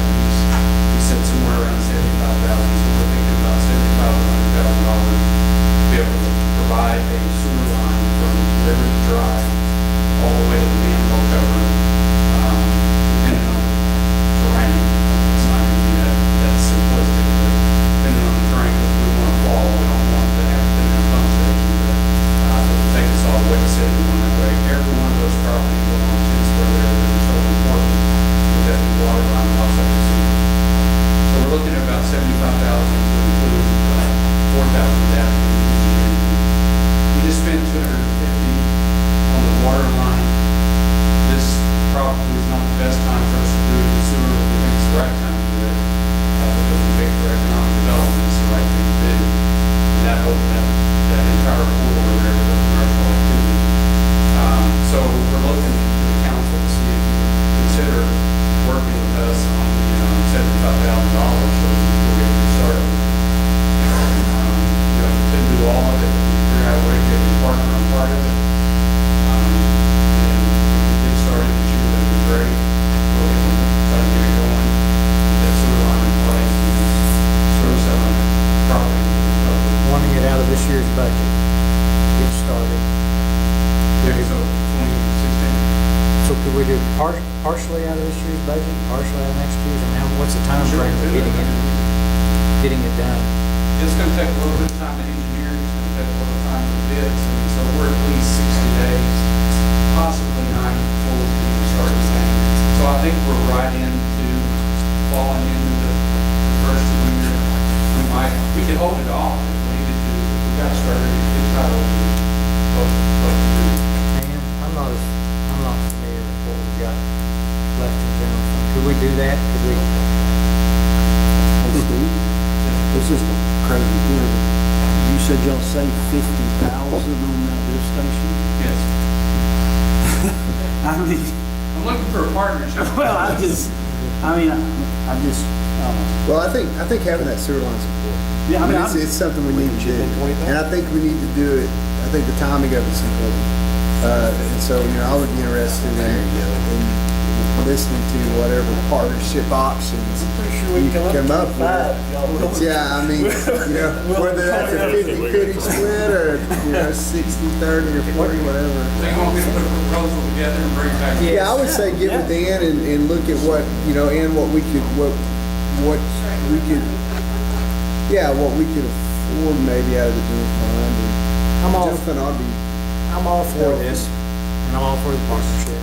But if we back up to what originally got us started with the line going across Farmers Bank, and the Tractor Supply comes in and they submit a plat, why are we not having, before, at the end, then we have to get him involved. But right up front, when everybody's saying, we're ready to get started, we're ready to get going, why is that not dedicated to the city of Greenwood? I mean, that happens all the time, right, Michael? I mean, you come in, and this easement is now dedicated to the city of Greenwood.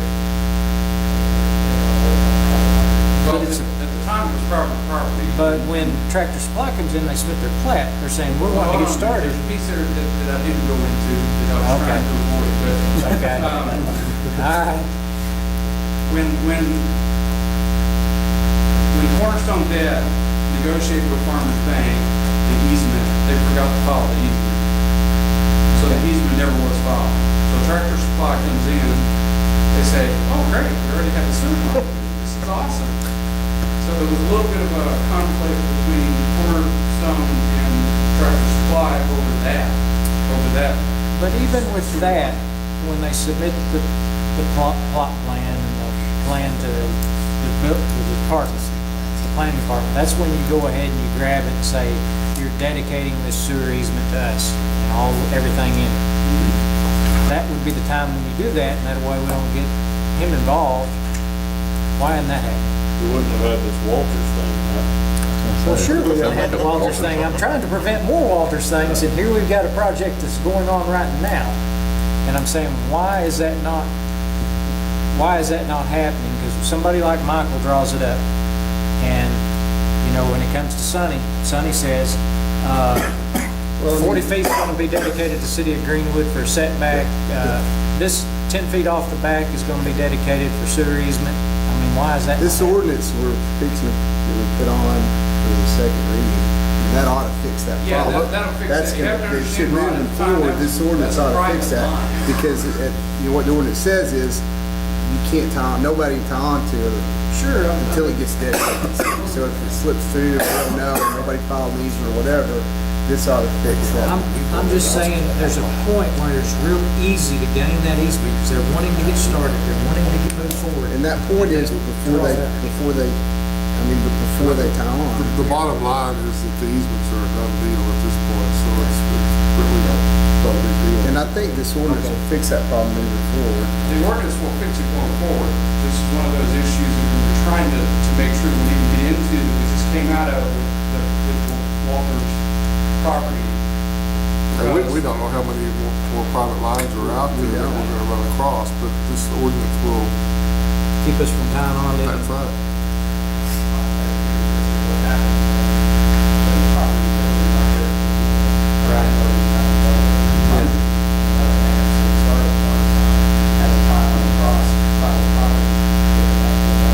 Sure, but I think, Which is exactly why we've I'm solved that, with the Water Sewer Commission. They're out there now. We're not getting into these recoup disasters like we've been in the far distant past that we're still dealing with, because then these lines are out there and they're private. So we don't want a situation where the people east of Cornerstone Vet decide that they want to figure out a way they can tie in Cornerstone's sewer line. We don't want that to happen. We're going to establish and spend the money to put the sewer in the ground. Hopefully that easement will be with Walmart. Right. And then we'll go across there with the sewer line and say, here's your sewer. And then we're going to offer taps and we're not going to give them away. That's exactly right. However, here's the rub, Case- Rod, case you by have to be case. careful about. Case by case. If you go and ask for an easement to put the sewer line across, it does get a little touchy when you ask them to pay for a tap of $35,000 when they just gave you an easement. So our intent would be to put the easement across Walmart on the north side of Walmart's property. And then recoup the cost through the property owners for the commercial activities that we do. But that,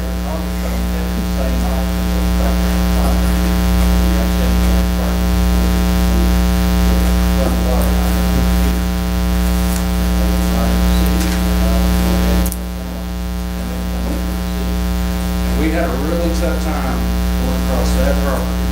sure. But that's where, when Michael comes up with Cornerstone, we demand these easements. And we say, you want to move forward, we want that easement right there. You bring it to us documented. And we're not at the end of the game with people saying, nah, you're not crossing my property. And that's what we did with Tractor Supply. Tractor Supply, we had this discussion, they're giving us the easement and Sure. it is. And they're used to doing business like that. They're spending $1 million getting the site flush. They're not interested, they don't care about the $30,000 water tap or whatever. They don't, dedicating easements is just part of the game to them. But when we let stuff like Cornerstone happen, we don't demand the easements when they're sitting right there in front of Sonny and you on the planning commission saying, you want to move forward? We want the easement across the back and the easement across the front, and we want an easement across the side. And they'll say, okay, we'll dedicate that. It wasn't in the city, I don't think That's a happened problem. that way. If you remember, we wanted it in the city, and that's part of the deal. We sat down and visited with about, and The that was sewer part of the was deal. the key that got them into the He city. could have said, I'm just gonna stay outside the city, and I don't By want to the do time that next thing." happened, we weren't in that position where we were looking at it saying, you're wanting to move forward. We want the easement across the back and easement across the side. So, yeah, okay, I can see. I would say get with Aaron and just, and I would say defer to you on whether you think financially it looks better all in 2015 budget or split across, because maybe we're healthy enough in 2015 to go ahead and do it now. I don't know. I've got one other thing. You know, y'all have a 1% dedicated sales tax that never sunsets. It's forever. And all's your world is water and sewer. And you're coming to us asking us to cost, hey, I'm all for it. We need to put ourselves out there. But I'm all for putting ourselves out there because this is how things happen. We get the big pipes out there. But you know as well as I do, it's water and it's sewer. And there's, and they have their own different budgets, and there's times where water's flush and sewer's But not they so have, flush. we have a lot of people, we have a lot pulling on us. We'll hash it out then. I'll bring your proposal back. And if you don't mind, when you do that, could you give me a drawing? Yeah, I'll bring everything. This was more just an open discussion. Before we committed to the engineering, we wanted to make sure that we just didn't go waste money on the engineer. We wanted to really talk about it. We'll bring the proposal back to you. I want y'all to put yourselves out there, but there again, But I think, don't hurt us. on the other side of that, I think, I mean, again, that's really, I think, where the benefit of having a wastewater commission is that, we were faced with that situation there at Cornerstone and stuff, where I think, if we went ahead and ran the water line, we would have been easy to get the easements and stuff. But there was that argument where, we're gonna try to have them pay for all the water line extension and everything, and then that's, they didn't want to bear the cost, which probably so, I can understand that and stuff. And I think if we need to look past what, is going to develop possibly around, once we do that extension, that maybe say it'd be worthwhile to avoid future headaches and say, let's just go ahead and lay that infrastructure in order to say that it's going to cause development. And what a great example of case by case. You've got a private citizen wanting to put in basically private businesses as a veterinary clinic, and then you've got Tractor Supply. So one Private can citizen afford wasn't in the city limits. $30,000. You can't get around that idea. Yeah. Well, we also have a manhole on the north side of Tingsburg too, right here He would come in the city limits, though, if it extended water to property. it, very easily. Jacob's interested in doing a lot of stuff out there. He wants to come in. But he's also not in the city. I'd like Right. to go east. That's right.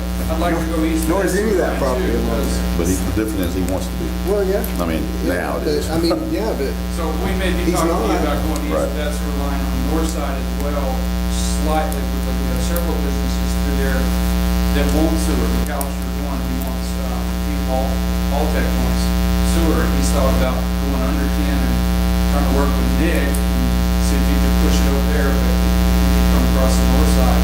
well, I mean, how much of that property city? That's the problem, right? Well, then that'd all be the carrot. Well, that Hold the carrot out and say annexation. that deadbeat needs to come in the city. I mean, he's fine. Do you want to put that with a name, or are you going to leave it at that? Yeah, you can put it with Mike McAllister. We got several Make sure we opportunities clarify. right there on the north side of Tingsburg. They could come into the city through their own petition and have a great opportunity for development right there, and site, so you got that whole 10 square area. He might even get an award from the mayor for making that building look nice, who knows? But It looks good. it does look good. Any other questions? Thank you. All right, thank you, Steve.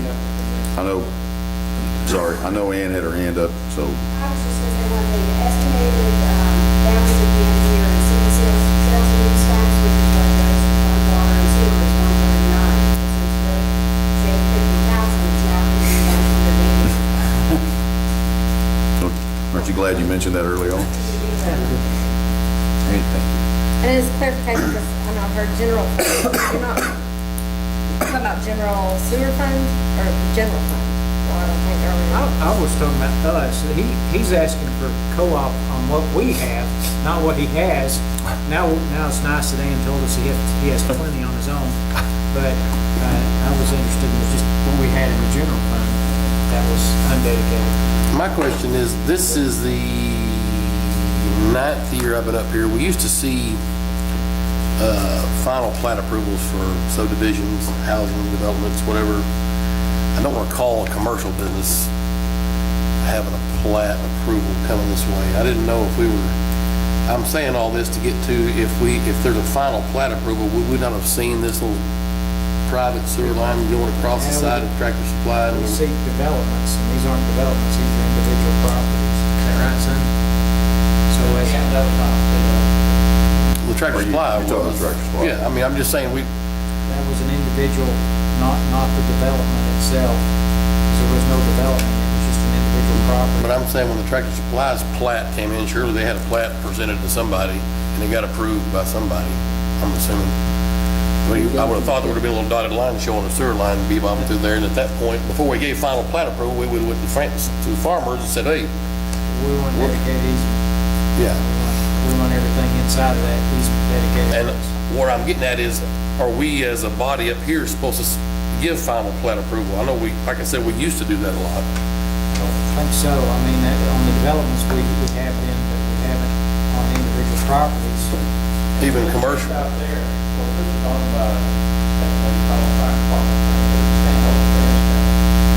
When they gave the easement to the property, they gave the easement. They were under the impression that Cornerstone filed the easement, so they didn't know that. Their property without a filed easement, so the Tractor Supply on it, same thing, they thought that Cornerstone had an easement, but it was on their property, so they didn't see any problem with final. All that being said, I'm just wondering if the council needs to be getting involved in final plat approval for all this booming that we're gonna see on 10 Spur. We used to be involved, I don't know. Just ask. I thought it was just protocol that we've got it. I think it's a good idea, just ask. Because they get 12 more eyes looking at stuff and, you know. Yeah, that's the same thing, I just, I remember doing that, I just don't know why we don't do that. Well, how long does that still, I mean, some of these things they want to move quickly. We seem to get sued for all the mishaps that come through the planning commission all the time. But- So I'd like to be able to, But I think that puts could be put another 30 days or something on it. If somebody says, I'm gonna start digging tomorrow, then we might need to have a special call meeting. But if another 30 days, I'm gonna make it good, and I think you would do something with the process. And, I can tell them, I can say it's approved, it looks good, because we have, an improvement from the council, but, at that point, we got 3 weeks between the council, planning commission and the council. Unless there's a dire emergency, I think that's what it is. I don't think So you would like to see that happen? I wouldn't mind giving final, I Everybody- don't even know, I mean, if it's not required, I guess it doesn't matter, but we always gave final plat approval, that was just what the deal was. Right, well, sure, so what's the difference in residential and commercial?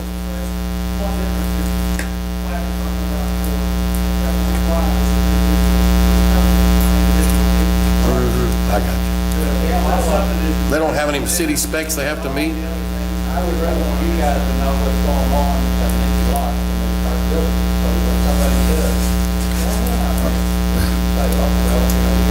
Right. Well, I just mean the subdivisions have to meet regulations that the city has set. I'm assuming we have commercial guidelines we've set as well.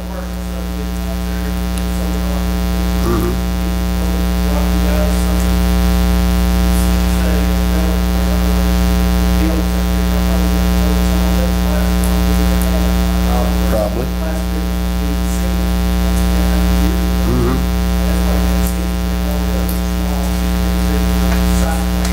Right. What you're asking for on the residential side is to see every plot plan for a house. No, just for the whole, the subdivision. We see all that already. I mean, we haven't had one in a Commercial while. side, we just would only see improved, commercial development, but you're asking to see an individual plot plan on a significant What they're gonna structure, build, that's fine with where me. they're building, where I the like it. setbacks, where the lines are going, who we tying onto. We're not crossing some private, whatever. We got easements. Maybe we could catch something like some of these private.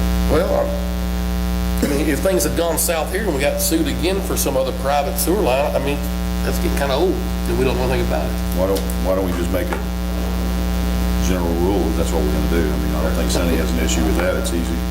No? Mike? Yeah, that's all I'm saying. You're not raising your hand, Michael, what do you? Mike, do you see think this it'll as slow bogged economic down? development? Well, no, I'm not going to just go do typically all our cities. I mean, that's why you have a planning commission. That's their job To to do do it. what exactly what we're talking about.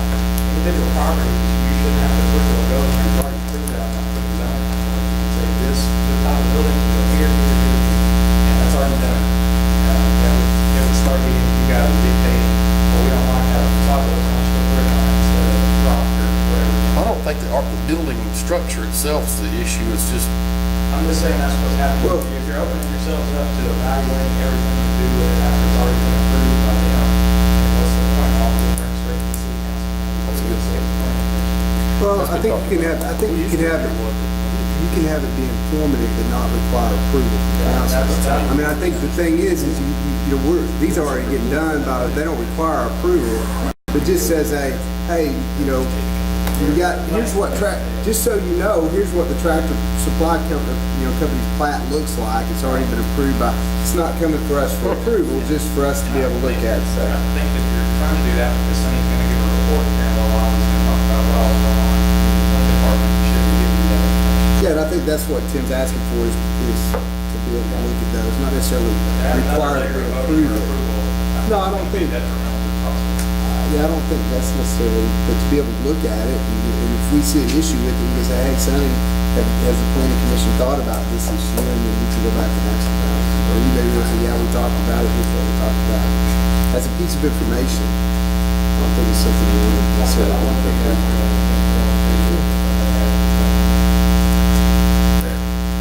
I would go along with that, because I really want us to keep moving with the economic development. I don't want this to add another layer of bureaucracy there, so I'd go along with that as far as informative. we've got so many layers of bureaucracy in this town already. It's pathetic.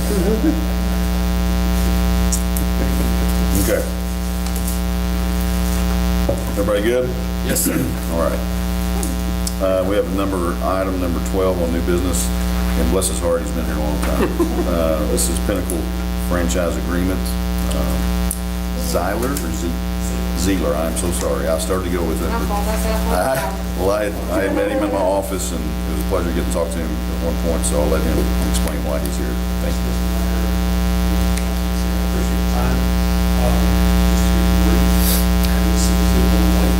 Our primary interest is to get the franchise agreement with the city so that we can offer high-speed internet and telecommunication services. The history about that is we started in 1950 and operated in the Ohio society also part of this property and also in the Chicken Tank. Some of the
necessarily cable, that kind of gig. I mean, Not IPTV. right. But you're competing against other internet service providers. You're right. You're just, but instead of getting the whole package where you're getting phone or television or whatever, you're specifically providing a high-speed, quality internet service that's going to be a gigabyte, which sounds a lot. So if you're dissatisfied with the service with one of these other providers, we could come to you and get our internet from you and get cable TV from whoever we wanted to, or dish or whatever. You know we're at the state max, right? State max For franchise agreement. there was a state max. There is a state max, and we're at it. It's 5. Telecommunications providers or just any franchise? For any franchise. 4.8? We're talking about the franchise rate, 4.2. Yeah. We're at the state max. So welcome to the club. Yeah, Thank you. We'll take your money. yeah. So what do we have to do there, Mike? He has put together an ordinance for me We to have look that at. ordinance here? I have it here, but I haven't, he sent it to me last week, and I did not have a chance to go through it, and I also need to compare it with the Cox ordinance that we have, make sure we don't have any overlapping issues here. I don't think Cox was an exclusive franchise that we had, but I need to look at that. But he has a good starting point there, and I did review ordinance this morning. But it's something that I'm gonna have to spend a little more time on before I say let's pass this. But I'm But all for it. when you're offering internet though, really, you can offer, video, you can offer phone service, you can really offer anything that goes down the internet. I mean, whether it's just an internet protocol is what you're doing, Yes, right?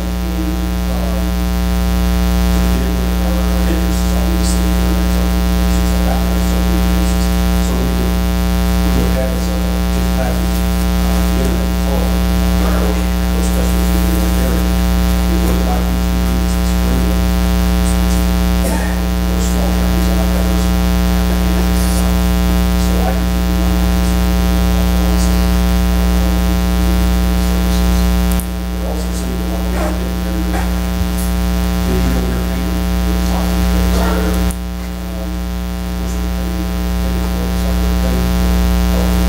I could be getting Netflix from you or whatever, that streaming.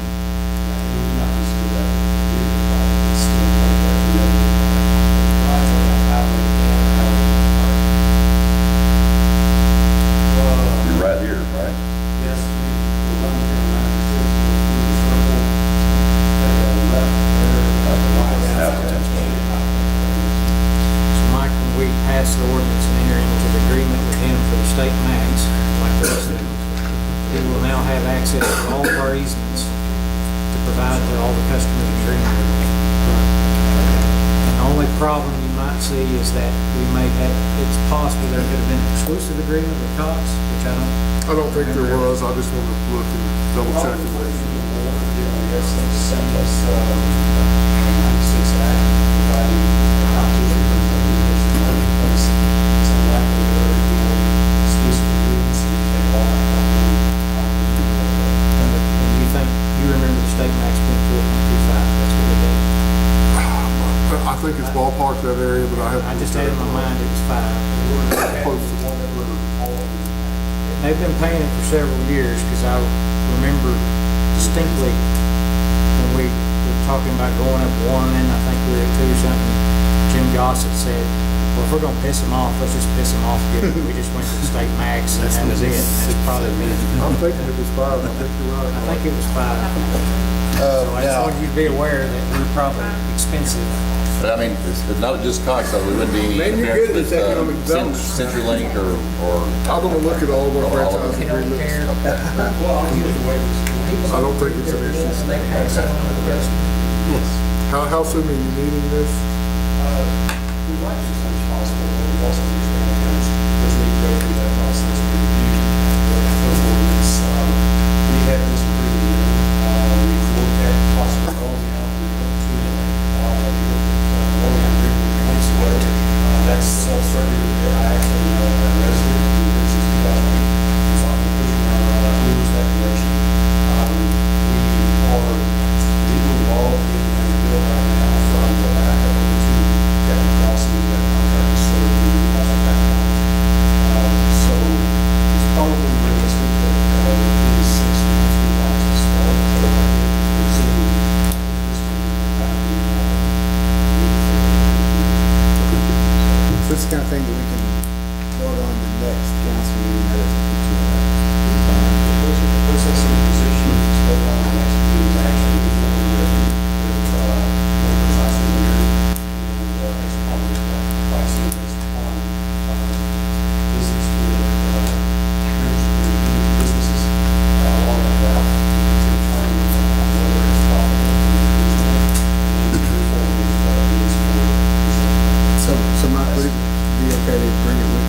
I won't put an emergency clause on it. I visited with him on the phone last week, and that's kind of what I gathered is, My only question is, with other places you've been, I still have a landline at my house, and I was just wondering are y'all able to keep that same number too?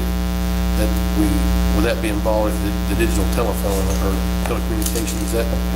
Would you be able to provide digital residential, digital phone? Is that how that works? I mean,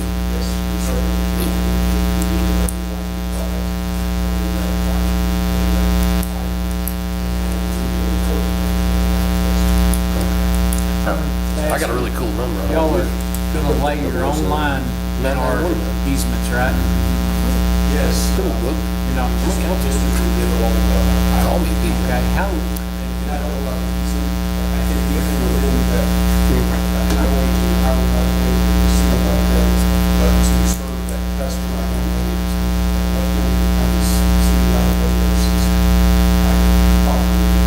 well, in the neighborhoods, there's gonna be easements for all this, but how long do you expect the services would be available in the whole town?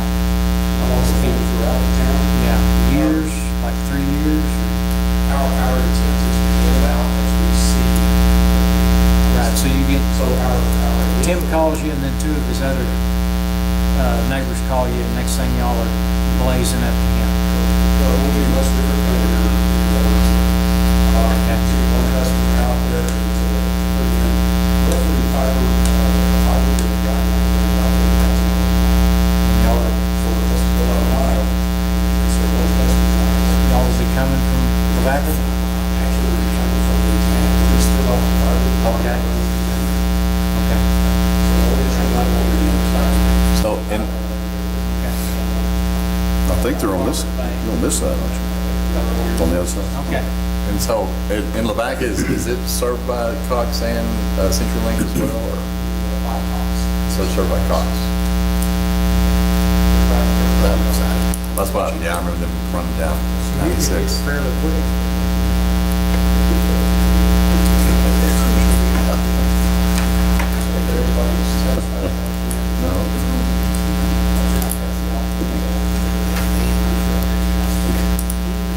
I think y'all put a big rock in our yard because my wife wanted a big rock, which I dug up, so yeah, I appreciate it. John, yeah, Jesus.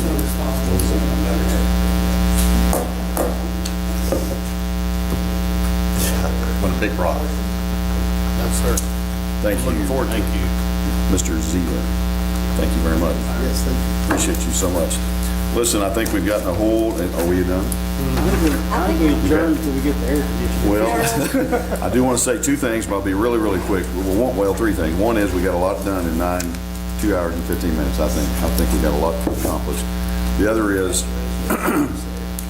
the teal that you see on the square, if you've not noticed it, there's something wrong with you, but if you had, that's on purpose, it's not an accident. That is to not commemorate, but I guess represent ovarian cancer awareness month is month of September, so that's why all the teal ribbons are out there. I actually got to help with that myself, along with my dad.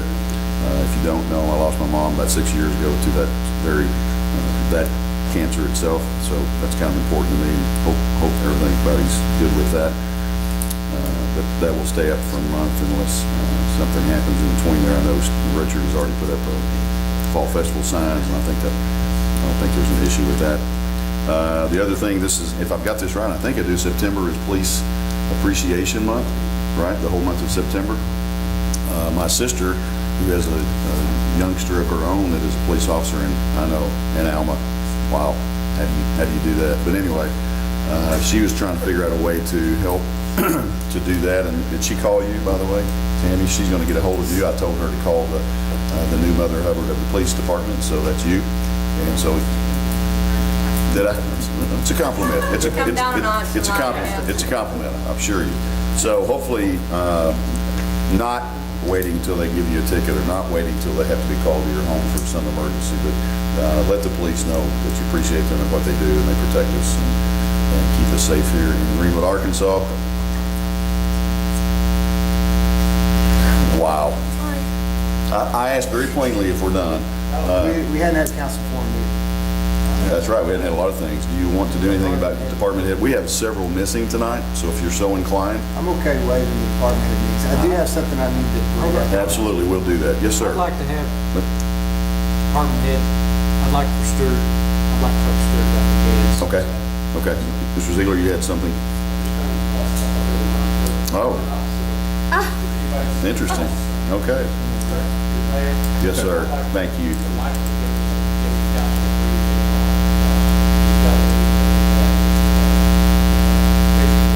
Yes, absolutely. It's the folks from China that came to visit. So I was trying to wrap it all up and get you folks out of here, but, no, I know, and I apologize to council for that. I really got excited we were going home, but, I wasn't ready to go. No, no.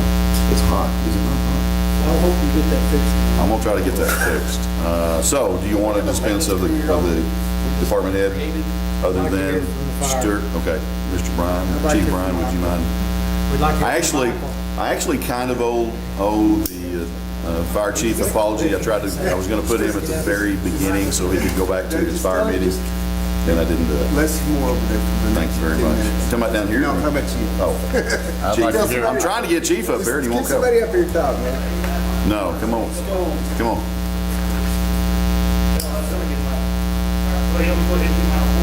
No, we just want to talk about whatever Rod wants to talk about. Stuart, there's 7 bidders. Lowest one was 647,000, largest was 682,000. There's only about 5% between the lowest and top, so that's probably what the thing costs. You budgeted, we had discussed this last year, and we budgeted $310,000 for the project. We agreed that the project needed to be done, and you should go move forward with it. And we put $310,000. Throughout the year, as you start getting into it, you mentioned that it may be more expensive, and I know that you have told me that you held back about $30,000 of appropriated funds that you can spend on some things you were holding back in case it was coming in more. And then we kind of, 400,000 had been kind of tossed around. I think out of your budget for this year, I think there's about $80,000 that's unappropriated. Yeah, there's 84,000. 84,000 is unappropriated. All right, if you take the 30,000, 84,000, and then if you figure conservatively 250,000 sales tax for the following year, for 2017, and sales tax runs out. If you figure that, and really we're running about 290,000. But I don't know, somebody may call it a bomb threat at Walmart. I feel more comfortable maybe at 275. Anyway, the most you could have is $670,000, maybe $700,000 to work with. Is that what y'all really want to do? I think that's sitting out there, Michael, and see what other options there. It's a very big one, and some people don't understand it, but it's still open all the time. But I will say that we weren't planning on spending that much money. We really didn't want to be close to that many. And this was way over. Michael has told us that it was going to run expensive, but our conversations, when they got up to around 420, when we started saying, it's getting up there. When we started coming in at 6 while ago, I saw that we really need some changes to it. To find other options. We dumped all the, the paving and net and all that. We could get it just a tad below $600,000 with SBS. That would be the parent lowest bidder, right, Michael? So we need It's to. actually Circle M, the ones that do the lowest. when you Oh, take Circle away all- M? Well, when you take away all the All the deductions. deductions. Yeah, that's our plan. Well, so y'all want to discuss it? Well, I'd like to, I don't want to just completely discard it because we don't want to. How So I'd like to give Michael. long are their bids good? 30 days. So we would have to give them an answer in 30 days, either decline all bidders or. I don't be able to talk to them earlier and see that we want to extend it to 60 days.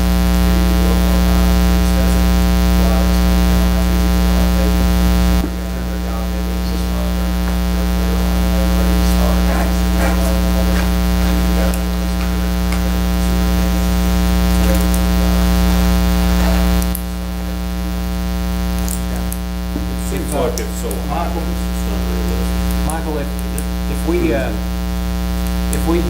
declined all bidders, turned all bidders down, and we've got the specifications and the plans from you, and decided to come back in 2 years and do this, what additional monies would we have to spend with you? 'Cause we're probably up to about $25,000 with you now.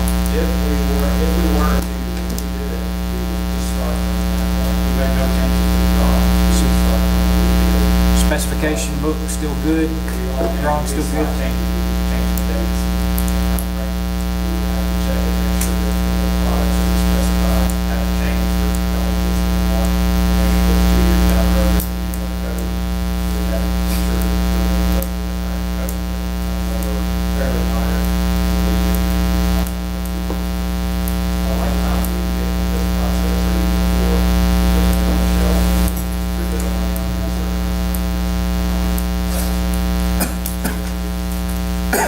You know why, you having a, you know why this has come in so much higher than we kind of anticipated? This is the one thing that I don't have control over is this day. It's never fun to sit here and talk about a project and it's going to come in $150,000 come in one point. That's never our intent. We always try to stay in the budget on all projects. I don't have control over anything. You see that everybody's price is very similar. We're really good, so that's the price. Yeah. $600,000 I think there's just about 5% between the lowest and top.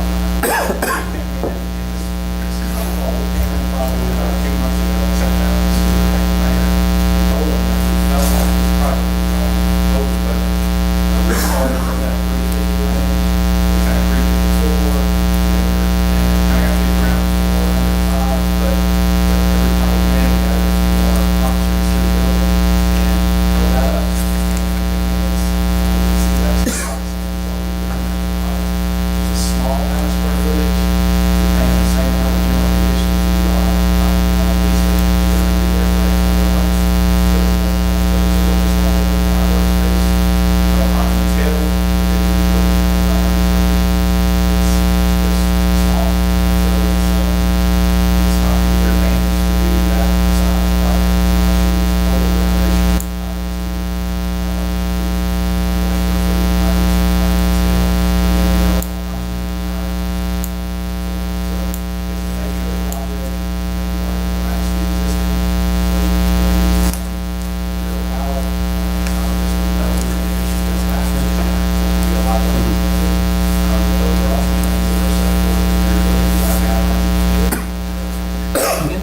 In this project that was just bid, was there repair to the existing station? I know we've got rotted out, the internal guttering system's rotted out. This has still got to be addressed. Required a separate bid for the roof.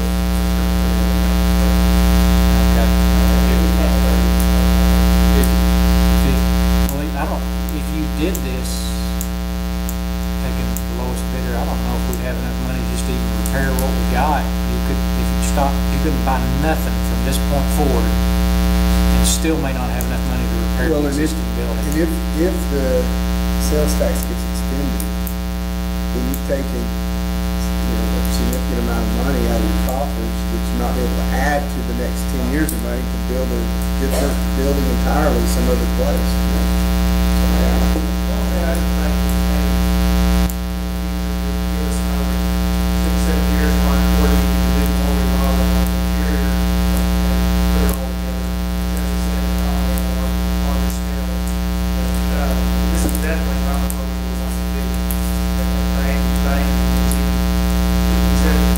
Not by adding things, really add too much, there's no, in fact, for that amount of money, it's surprising me we don't have any kind of walls like this.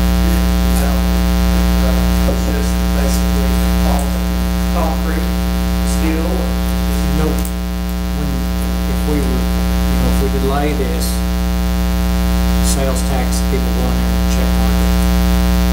It says when they put that check mark, this money will be primarily used for Station 3. The language. I don't think that's the way the language is said. What does it say? Just says fire stuff. The intention, it says the intention. intention is what? Notify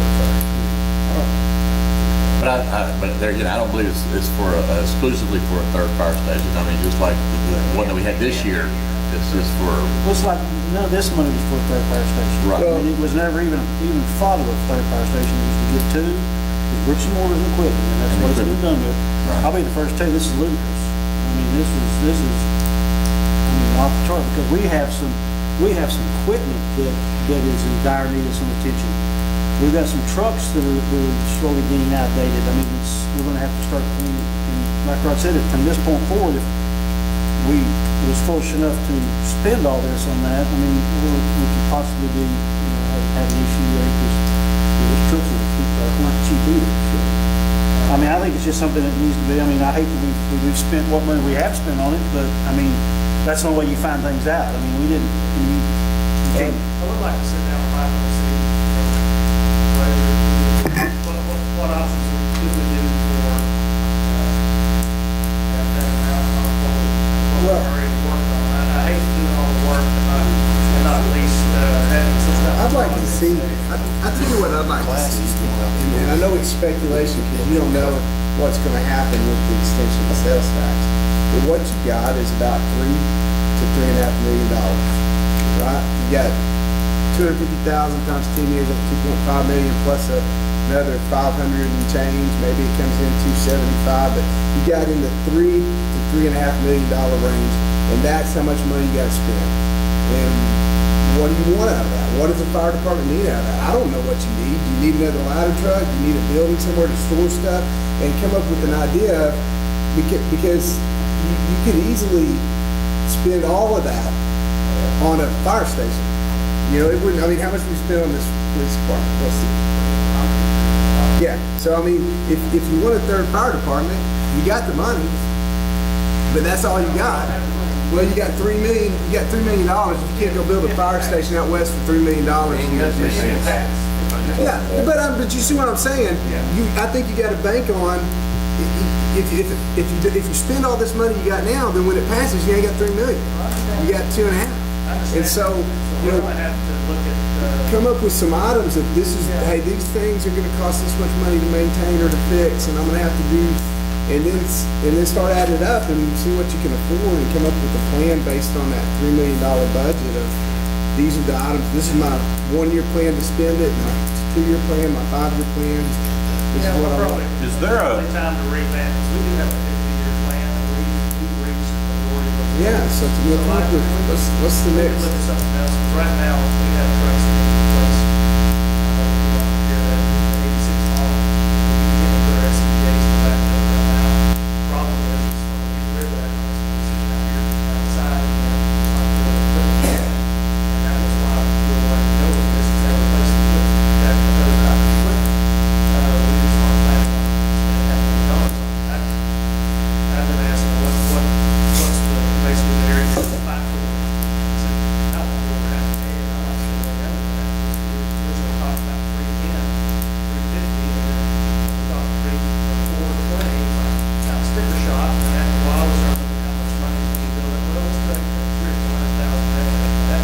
But now, I think we just need to look maybe a different direction, although I would like to sit down and see, are there other options, or what we already have drawn out. I don't want to throw the trash just yet, but I think there is another option, to come back to you guys and talk about it, maybe ask them for some, on the, 30 days, 60. But, yeah, by that time, we should probably be pretty close to that, whether we're gonna have to extend it out or not. But, we are working on Station 3 options. Discussion on that. Can I ask, as the junior member up here, I haven't been privy to all this prior discussion about budgets and plans for the fire station or the fire department in general. Is there a plan? I mean, is there a strategic plan of if somebody said, why should I vote for this tax? What are you gonna do with the money? Do we have an answer to that question? Or if that tax doesn't pass, what's the contingency plan for that? Is there any plan? Our answer to it is that we do have Station 3, something we already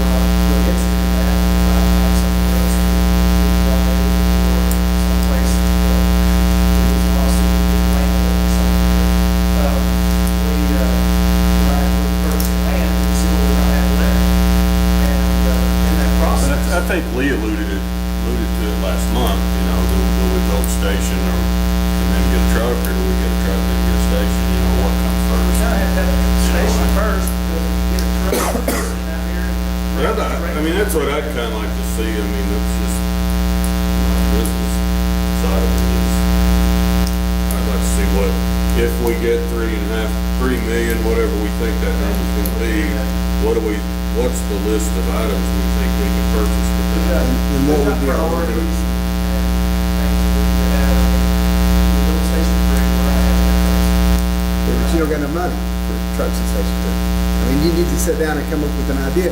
This thing, It's not extension gonna cost was, that much money to build Station 3. this daggum carport was gonna cost $600,000, man. It could easily start out as Station this. 2 was what, 450,000? How many years ago was that? And how many years ago was that? 5, yeah. If we rebuilt that station today, what would it be? 800. So, That's a residential part of it, you know, you're talking emergency zone. On the west side, you're talking about a commercial it fire. just seems like setting up here that You can read things the paper. quickly get to that. Just like Chief Richard said, that, you know, that's one of the reasons Portsmouth did continue to come down this way, is because you can read the paper. Who's going to have 3.2 million to have an adequate fire station for this side, the south side of Portsmouth? I mean, just for the fire station alone. That's To meet an FPA, to meet the needs of a full-time station up there, and that's what we got to look at, you know what I'm saying? So, I mean, you're right, I mean, you're looking at a $3 million project in a heartbeat if you ain't careful, because now the changes, because you have to have all the ventilation systems and all the stuff that we didn't have to have in Station 2. And you're out there supporting all this commercial development that may be coming. You got So we're gonna need to upgrade Station 2. But like I said in the same meeting the other night, you're right, Doc, that you go out there and you build this $3 million deal, it's gonna look good with Ponty Plant sitting in the bay. Well, and that's why, You know what I'm saying? I think that's what Daniel and I are saying to you. I don't know fire. I don't know what you need. I don't But know you're what goes right, in it. you gotta decide But you where only the- got $3 million to work with, so I understand that. do you want? It's not like I'm up there asking for more, because I'm not, I'm just telling you, we're gonna have to figure out, that's why I'm sitting on my, some things and say, you know, we're gonna have to figure out what needs to come first, and we need to replace trucks. But we're having people say, we'd like to see Station 3. Now, ISO came in this year, or last year, and didn't say one word about Station 3. The time before that, they said it was needed. So it's interesting how they change their views on things. We had more tyrants, station. But, you know, I'd like to see, you know, this west side station, can that just be 2 bays or 3 bays or whatever? You know, that it needs to be to house trucks, Evidently not. so that we can call it a fire station. Designed so that you can build onto it in 10, 15 years, whatever, you know what I'm That's saying? the thing. If you go full-time, you know, odds are you're gonna put your full-time guys here before they, you know, how long would it be before there were full-time people out there? But those are the things, I mean, I don't have all the answers to that at all. I'm just saying, those are the things that I'd like to see us put on paper. I mean, these are our goals and aspirations. You guys, after we feel out all the things we need to do. And I don't know. I'm happy to come sit in the study session, but I don't know fire stuff. I mean, I'm saying you go tell me what y'all need and make your big list of what am I going to need for this community over the next 12 years, and how much is it going to cost? And if it costs $5 million, that's okay. At least then we know. Tell me, I think over the next 12 years, I'm going to need 2 more trucks, and they're going to cost this much. I'm going to need to do maintenance on 4 of the trucks, and this is how much this is going to cost. And I'm going to need a fire station. That's how much I think this is going to cost. And I'm going to need a carport. And you may come back and say, what I need is $6 million. And this is my priority. And what we got is $3 million. But I mean, having a study session with that doesn't help me because, dude, I don't know what y'all need. I don't know fire stuff. I mean, I'm really not sure. You guys are telling me you need long-range plans, which we already have, but I'll read them. But the long-range plan apparently didn't, I mean, whatever the long-range plan was, it wasn't working. Because we got a bunch of stuff out here, and we don't know where to cover it up with. Well, our 3-year plan, we're doing it 1 year, 3 year. So it's 3 to 5 to 15. 5 has been accomplished. The problem is the sales tax that was passed, we never paid for the total 15-year plan. And so now we're getting into the after 5 years, we pay for the bill station. We've got the power, we've got a little bit of trucks and equipment.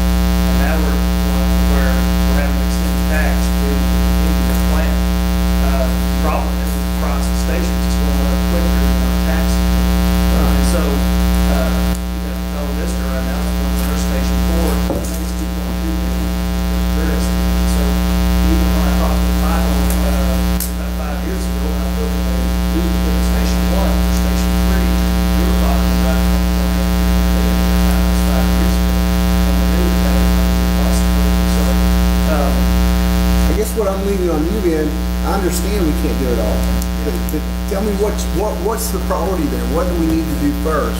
We need to, and how do we do that? And I would like to give us see, an idea. I'd like to see us Then we can know better what to do with the 600,000 or so we have left. Because I agree with Daniel, we'll stack this next first. But when it comes to cost, we don't want to be stuck to where we go half something and then, 8, 10 years later, come back, why don't we go ahead and do the whole thing? And that's our cost triple. And that's something we're just gonna work Michael on and try to. I think there's this, that's the balance in that, in this. Do I build a garage and then I build onto it later if I have to? Or do I build this elaborate thing out here with dormitories in it? And I think for the taxpayers, when they look at that from the outside looking in, are they spending it responsibly or are they blowing it on dorms that nobody sleeps in? You know what I mean? And that's the balancing act you gotta play.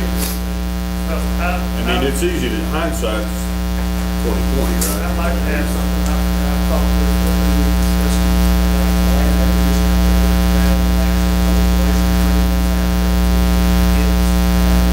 and that's the only thing we talked about besides the one third party. Years ago, we talked about splitting that and having police substation housing in one facility. It really does work because we try to cover that station.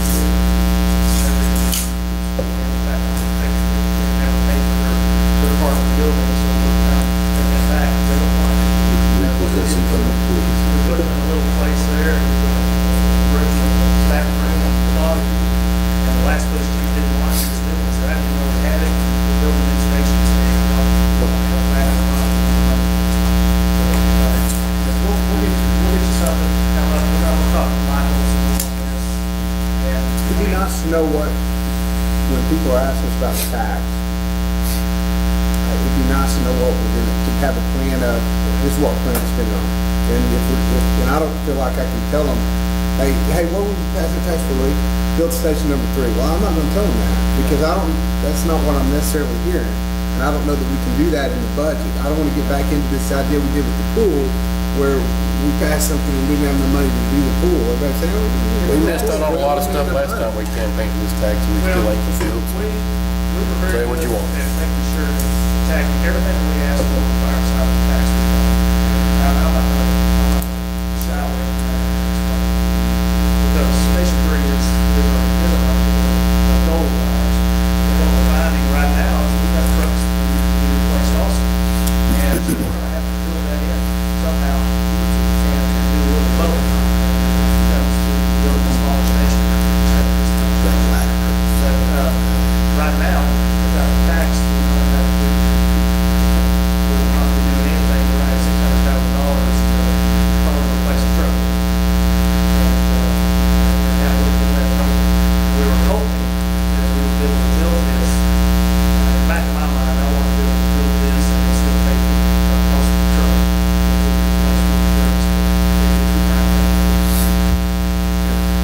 Unfortunately, bottom line is we gotta get some of this equipment out of the weather. So we can talk taxes and Station 3s and all that, but, we may have to we may have to throw a pole barn up. What's the equipment? It's 20,000. Now, we've got,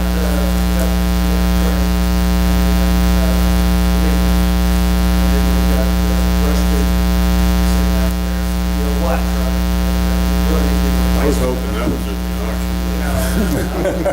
We were supporting. Tried to get him to donate to the parks a couple of years ago, and he wouldn't do it. It needs to be replaced with those brush trucks that's here on the side. We need bumpers before we need my brush trucks. And so it's one of those things where it's not, and that's one of those things you go out and buy a pickup for so much, put your thumb on the back of it, and still work for you. It's a lot of cost to it. We got that, we got, right now, we've got all the semi-road stuff we want to put up, we're gonna make a system lifted up into the ceiling so we can get it out of the way of walking all the time, we roll it in the trailer if we need.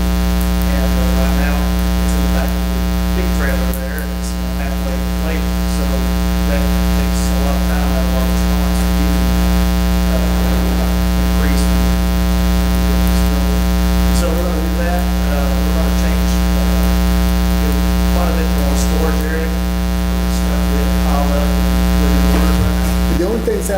right now is the old brush truck, the big trailer, and the pickup truck.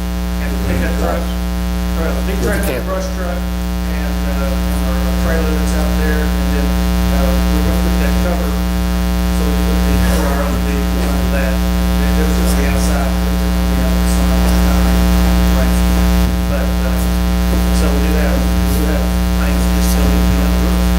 So let me, investigate some other things on that, see what other options we might have for that. You're not the only department that has things that need to be covered, correct? Correct.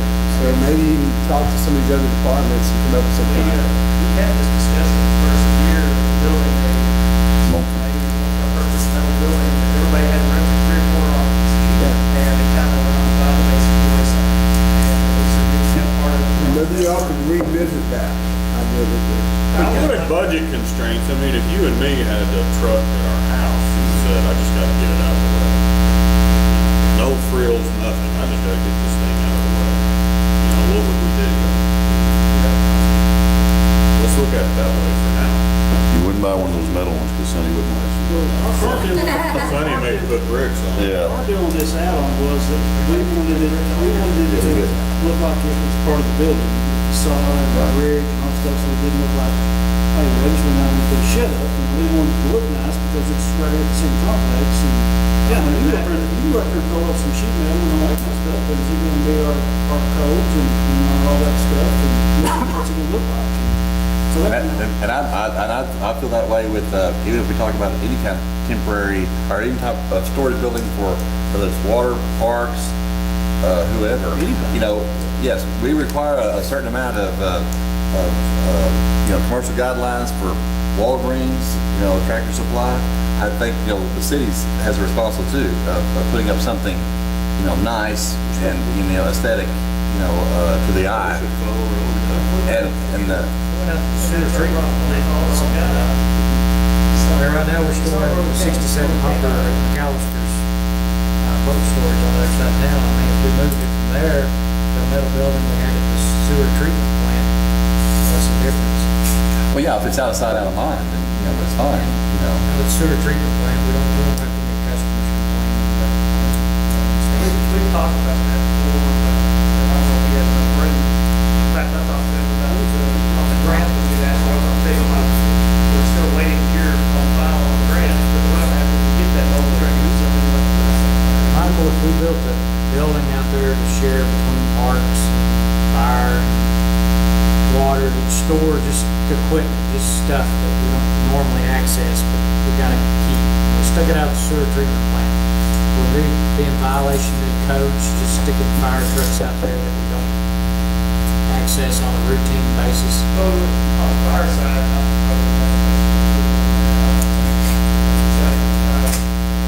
the main thing on ventilation systems and stuff, it's on initial, first run vehicles, not utilization.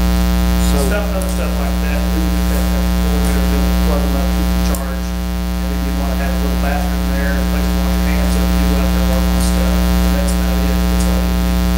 When the fire department vacated their space, the parks could take it over, and,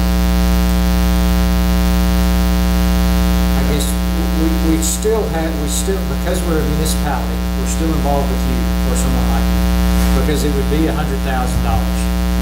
So it would be at least $100,000. So by law, we've still got to employ you. Yeah. Well, somebody like you. I'm concerned about that, is you just saw for something that was only a pretty piece of equipment, $600,000, I don't know how it's gonna be different, we're gonna put something. Well, we're not worried about the aesthetics out at the sewer treatment plant. I mean, the sewer treatment plant's not aesthetically pleasing I don't know itself. if our aesthetics is that big of a. Yeah, aesthetics were a big part of it. yeah, it's huge. To correct it,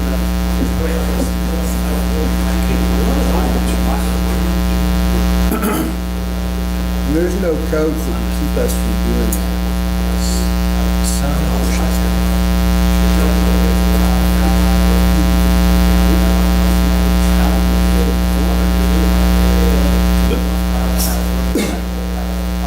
It's all in regard to what's already there, isn't it? What it matches, it doesn't, I mean, it has a lot to do with it.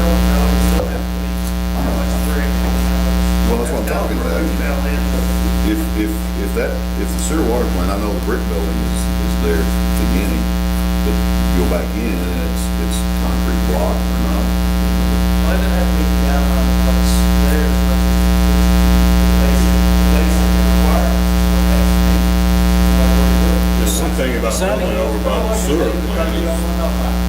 Well, that's I do. I want to know, so if we put up a storage area out at the sewer treatment plant, and we did it to our own codes and ordinances, which we require of everybody else, what will it have to look like? It could be a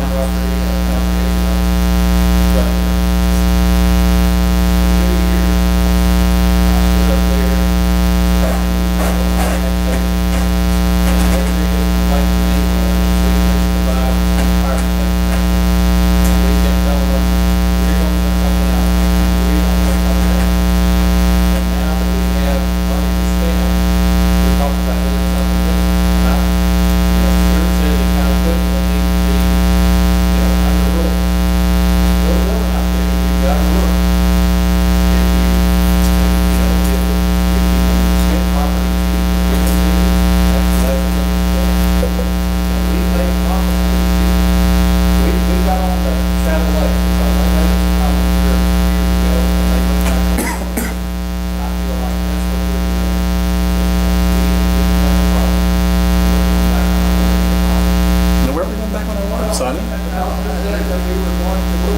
We have never said that we're not gonna build substation 3. yes, we have. Where have we said that?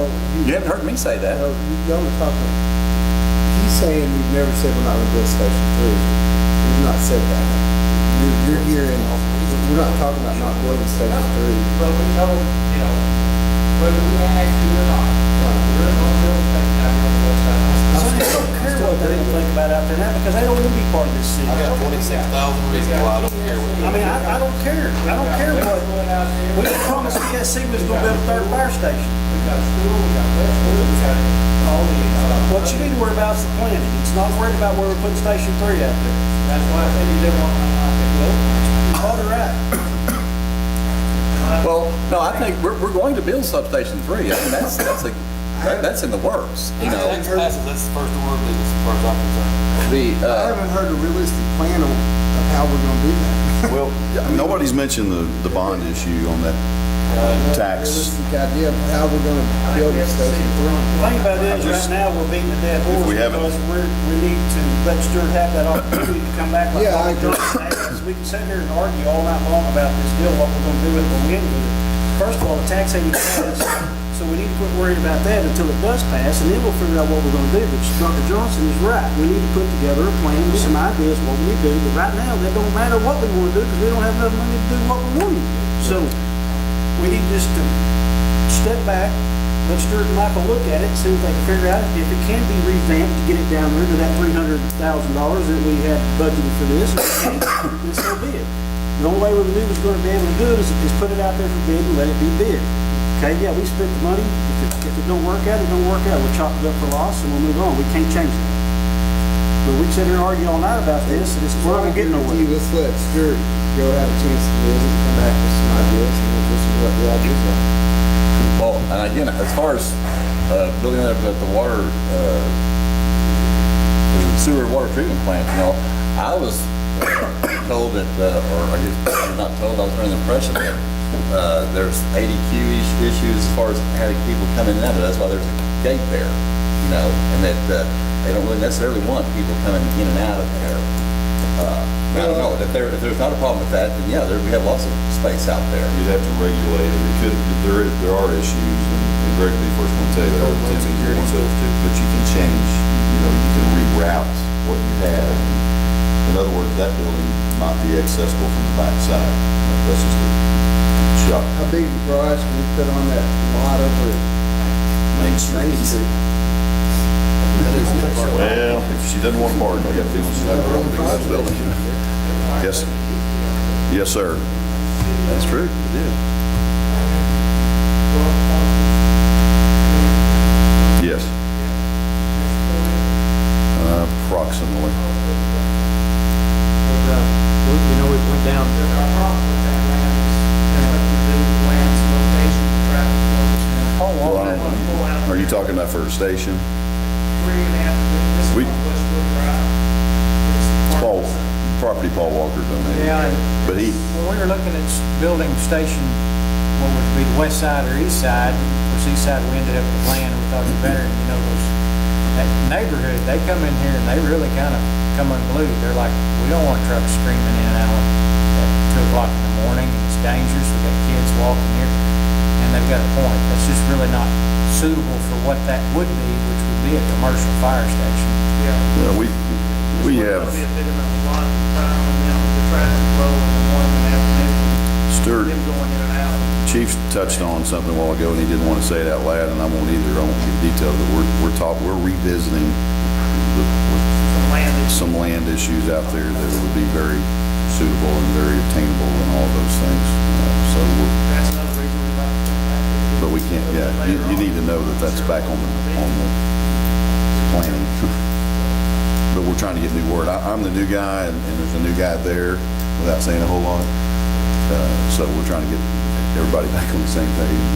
We listen to Michael talk about the Anything.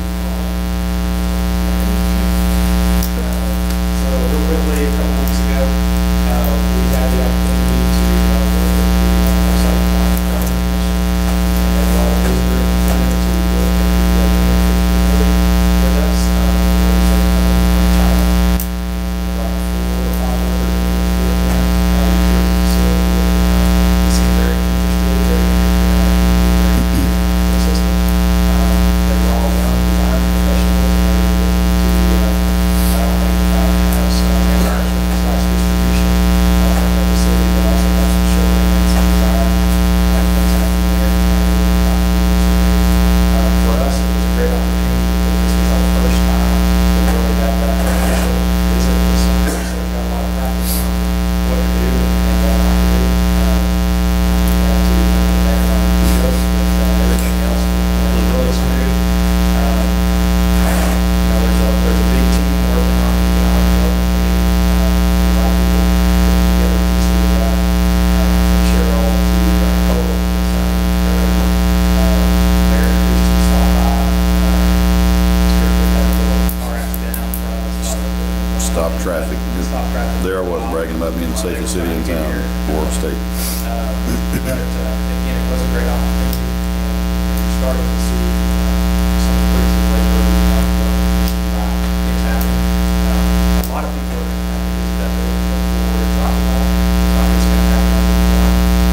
I have some other background information that found out that these people are really looking at probably a 3 to 5 year plan to transfer to this. So they're not coming next week to take over the building.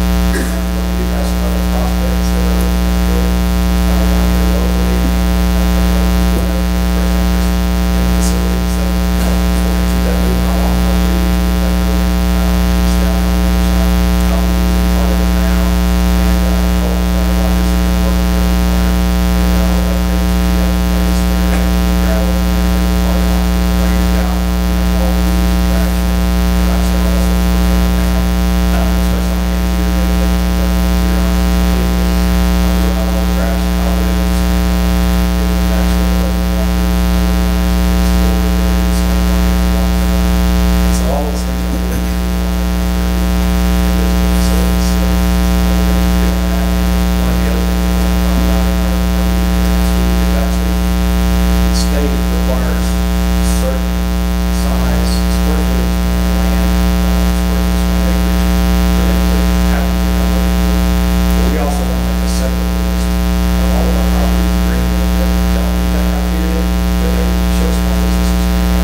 deal fell through, we were kind of talking about a while back that, It's still good. It's still under negotiation. Don't want to do it. yeah, the Carter And Electric. we have, and this is like anything else, I mean, well, it's over and so everybody else is gonna go. Stop. But part of this is also gives us another hard time to use it.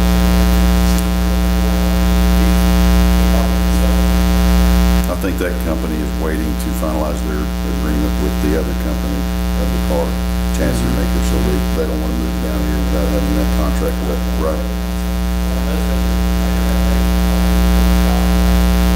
That's right, we did take our local Chinese restaurant owner down there, And and I will tell you that was a very good benefit for us. I forgot about that.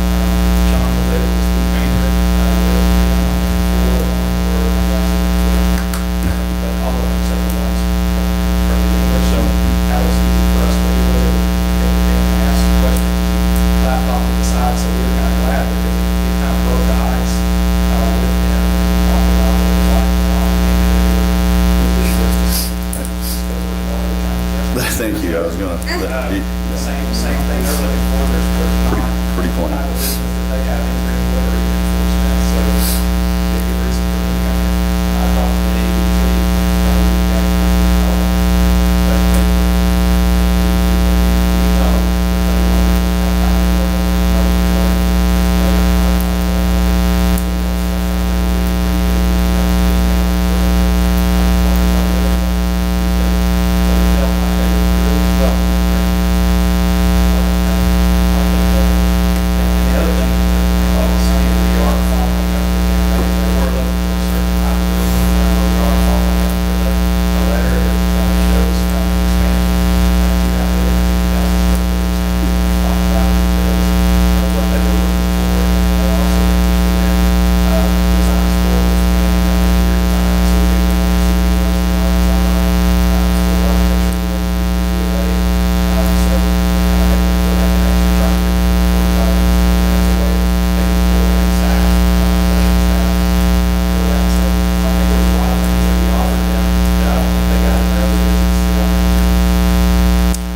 Cheryl Garner and I basically promised the folks that the guy in California would build anything they wanted. And I'm sure his ears were burning. Yeah, yeah. They wanted the showroom building, I think is the term, with brick and old. Yeah.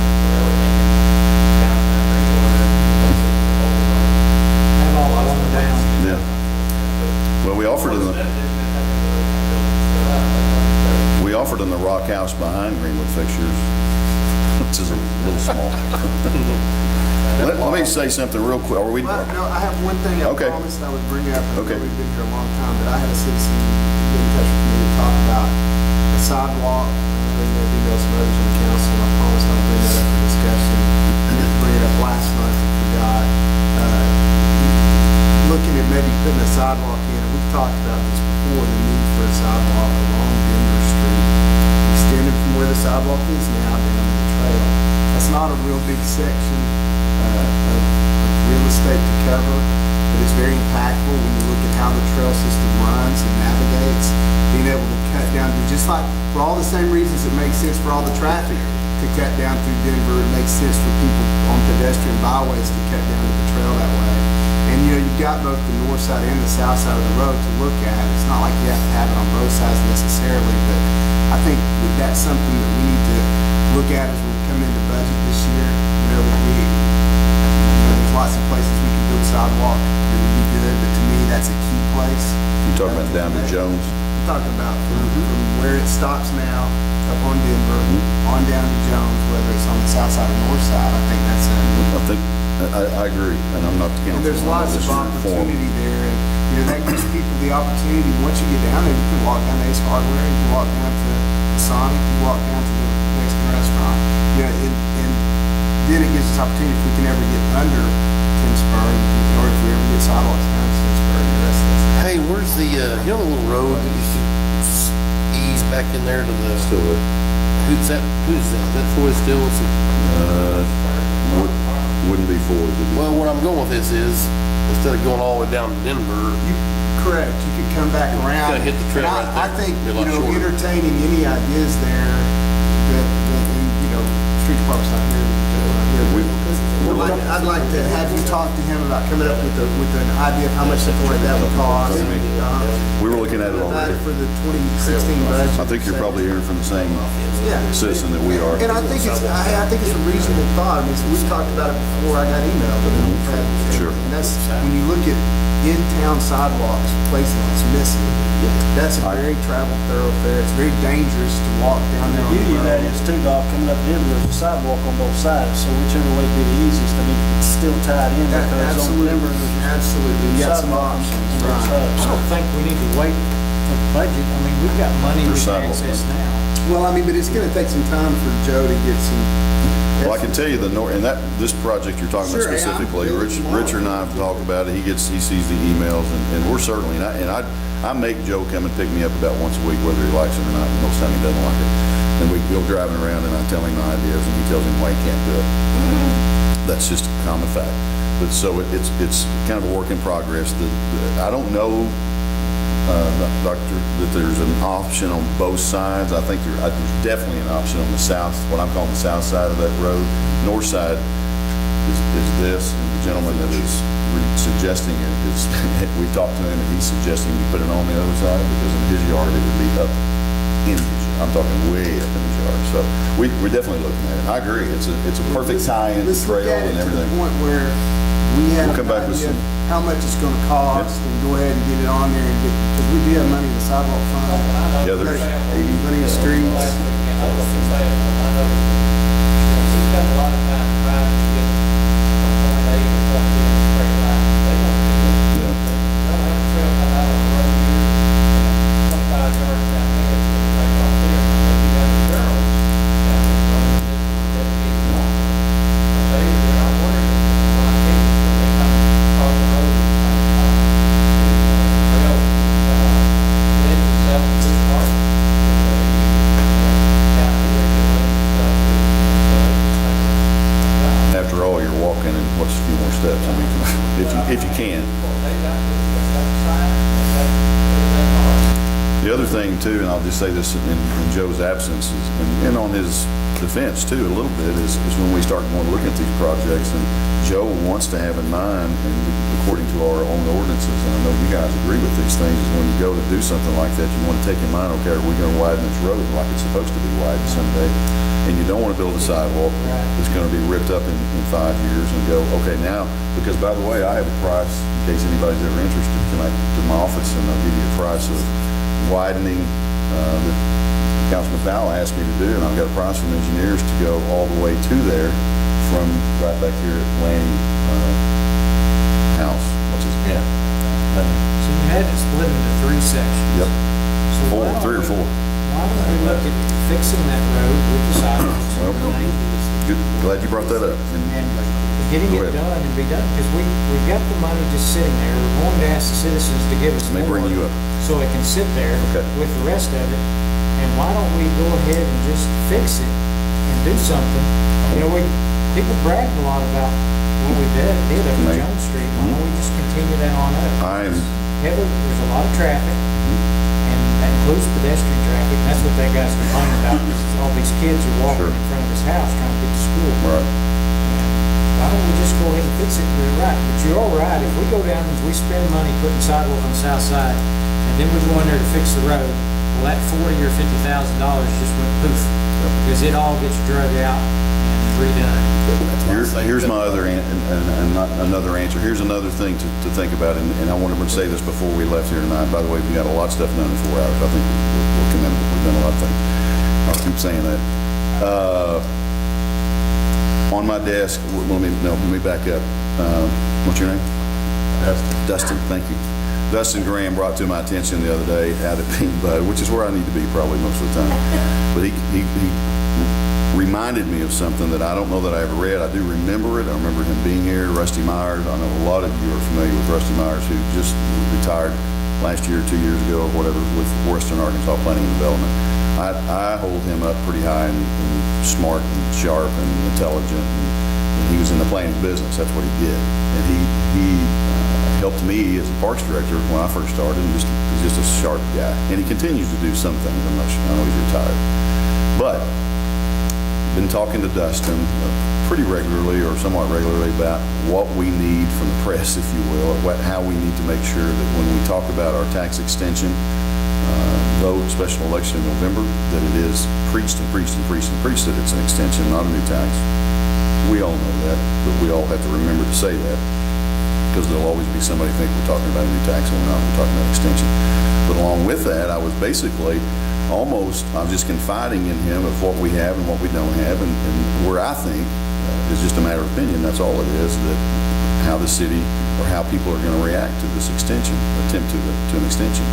One, you've got Parks Department with great leadership over the last 10 years, not counting now. The Parks Department has done a lot of things. The commission has done a lot of things. You got a $1.4 million building sitting in Bell Park. You got all these other amenities up there. You've got trails, yada, yada, yada. I think they've held up their end of the bargain to the tax promise when we passed this tax. The city passed this tax 10 years ago, 9 years ago. Fire Department has done the same thing. You've got all the new equipment, you've got the training, you've got all the things that you said you were going to do. And I'm telling you this because the copy of that 10-year-old ad is laying in my office, and I look at it every day to remind myself what it is that we said as a city. We can all hash and talk about what was said, but it's in black and white. It's literally in black and white laying on my desk, on the table beside my desk.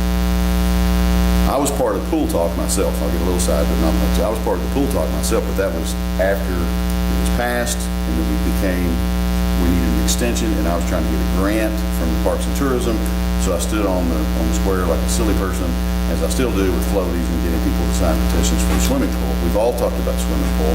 It's not technically in the ad. It is in the master plan of Bell Park, water park. So it's very plain, big master plan. Never in an ad was it said that we were going to build a pool. Now, did some of us say it? I said it. Not during that part, because I wasn't even on the committee at the time. But anyway, but when it comes to the street department, here's where I'm trying to get to, is that the street department has done a lot of things to make people kind of go, thanks, I guess, for doing what you're supposed to be doing. And Joe knows that, and Joe has taken over. I think he's 4 years into that 10-year tax, something like that. The overlaying of Main Street was huge. It's already done. The paint has literally faded. I don't know that anybody even thinks much more about it anymore. As soon as we paved it, as soon as we overlaid it, unfortunately, we had to come back and grind it to mess up the color, if you will, which makes no difference whatsoever, but it is a different color, so there's that irritates me every time I drive on it. And then it took a long time to get Joe, and I'll just say it, in my opinion, I wanted it done quicker, but it took him a long time to come back and raise those drain, whatever those are. Somebody help me. You know what I'm talking, manholes. So we had a pump every quarter mile at Main Street. Finally, that's taken care of. So everything's all fine and dandy, but does anybody care anymore? I don't know. I think they probably appreciate it, but it's not, hey, look what you did. All of that to say, there is $1.5 million-ish, 1.4 in the street department fund due to that city sales and use tax that has not been spent. I don't necessarily want to brag a whole lot on the people that sat here before me, but Rusty Myers said, and I may have you quoted, that you got it. In fact, I think I will have you quoted if you don't mind. This is what Rusty Myers said about a town our size. I'm trying to lead up to it, make a good segue here. Lead in a town our size with the issues that we have regarding streets and regarding the money that will be raised by tax. He said,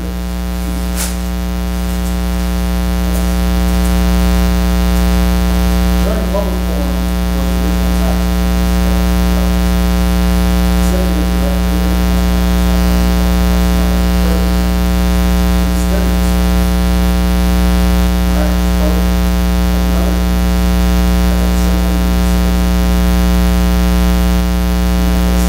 sought the money and the time to ask the state of the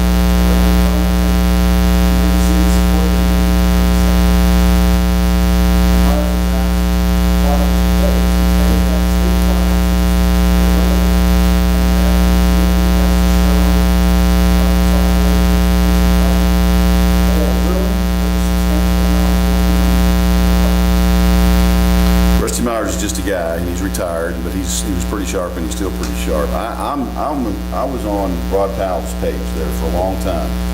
Good grief. Well, let me finish. I know, I want you to. For a long time, I'm like, okay, I'm for you. I got that price to redo Denver Street.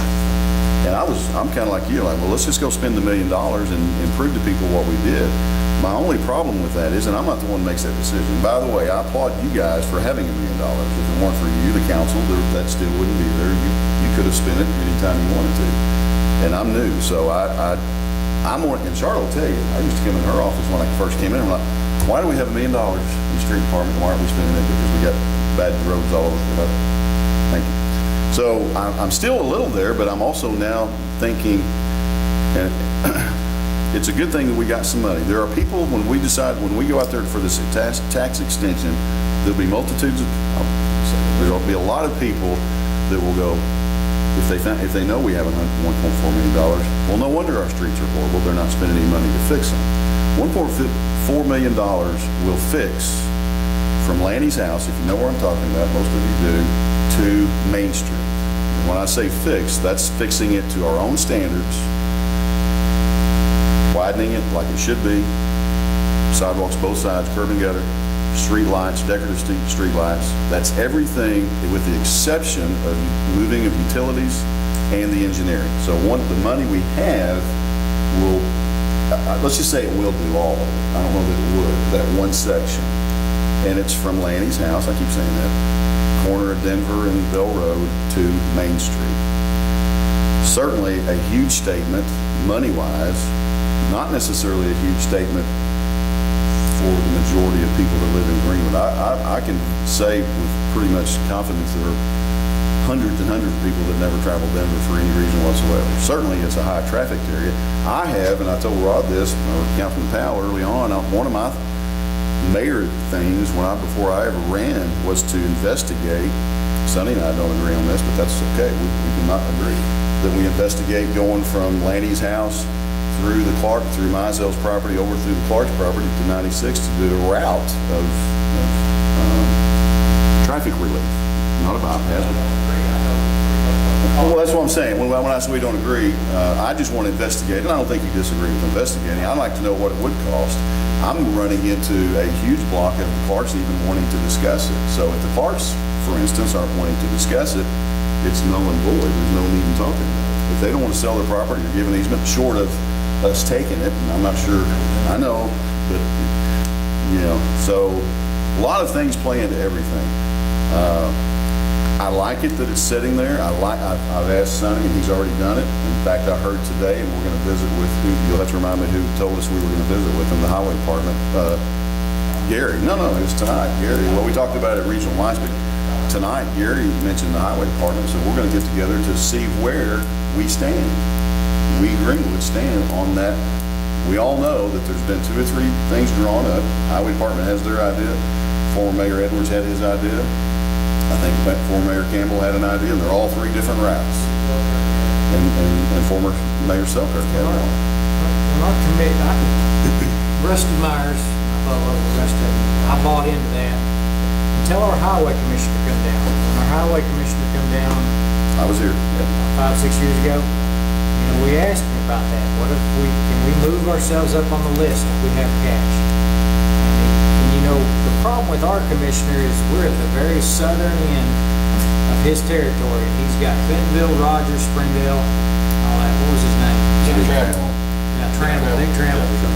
And Dick Trammell, he was in here and he said, this is the first time I've been down here since 1968. This is his territory.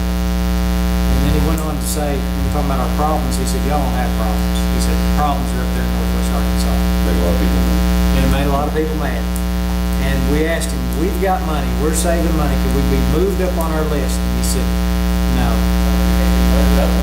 He said, But the other thing that was said about that time is that no matter where you are on that list, no matter where you are on the list, when it comes your time on the list, Better Day will have some money in the coffers, or they're going to just pass you by, because they're going to come down here and say, hey, we'll do this whole thing. They want you to pony up to, so what the highway department wants to do is they want to fix 10 through town and 10 Spur.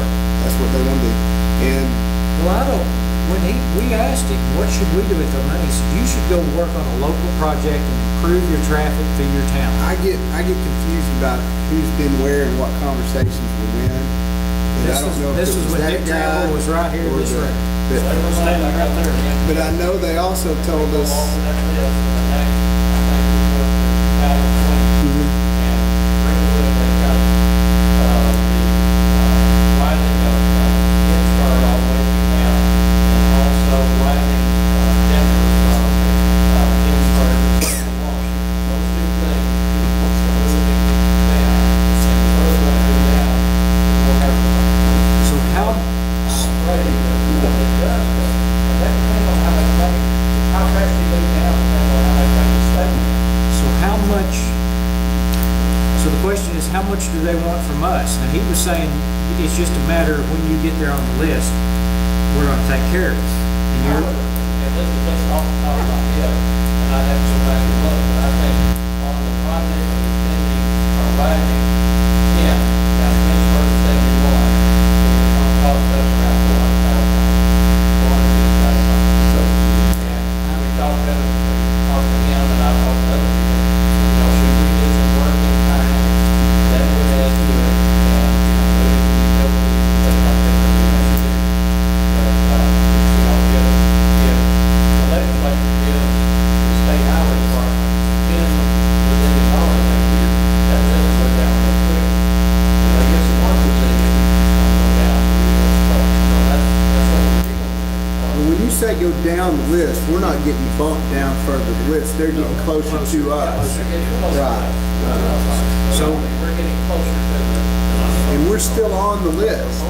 so we So still, there, so, the clock, someday, they'll ask me, do you want me to put it up on the list? I say, no. why not? why not? No, because you mean many, He's doing moving the down means opposite. implemented. Oh, okay, so, No, we want to keep. Moving down the so list is a good thing. Getting closer and so do we closer to need them to, coming and do we need to still continue to collect money for when they come? I would say, He said when they finally, when we get to our point on the list, they're gonna take care of it. they're not gonna pay 100%. That's what I remember too. Right, It's just like we got to talk, was having this big discussion about, we got to decide what we do. That's great, we got that money, Mike, but what we do is sit back there on our hands and let our streets and town fall apart, because that's what's happening, you know Well, what I'm but saying? the problem is that city sales and use tax is, there's limits on what you, that's where that's screwed up. We can't just spend it to go fix Right. our roads. It says You can. for traffic related. Yeah, that's easy done. But I'm just saying though, the That's thing easy. about it is, Yeah, we could take that $1 million tomorrow. The ordinance, according to the ordinance, I don't have it in front of me, but it's maintenance, it's fixing roads. You can take every bit of it and spend it. And I'm not even here to say, Let's continue to save money. Now let's go back. well, here's where we Can we need to get do. a sidewalk on Denver, even though we may turn it, we may tear it all up at That's some what, point? that's can we what I take say, let's some go of that build that 1.4 million and sidewalk. fix the choke holes in So Denver out there? let's get a sidewalk on Denver. Okay, but here, remember, this conversation headed, I would it, have everybody in this town be able to connect our trail with the sidewalk. Sure. If one, y'all would, you would save some money to street department, I'd be. 80 Go, go. Charlotte thinks there's 60,000, I think they're closer to 80. I think there's close to $80,000 in the sidewalk fund. To me, the sidewalk fund should be nothing. I mean, spend it. All right. $5 million. All right, let's forget about fixing the street in Denver. Let's continue to save money. Let's get the sidewalk done. $5 million, and then we don't. So, but we do have enough to build a sidewalk. 80, estimated 80 at the end of the year in the sidewalk fund. Richard, you just built a sidewalk that wasn't approved. When's the last time been down Denver by Grand Magnolia? By where? By Grand Magnolia.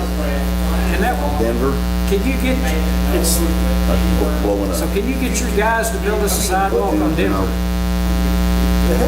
Okay, Well, see, that's, No, I feel like we need a sidewalk there from the Baptist church to the park. well, it's hey not. Rod, when's the last time you been down Denver by Grand Magnolia? I mean, it will literally tear the front of your truck out. that's fine.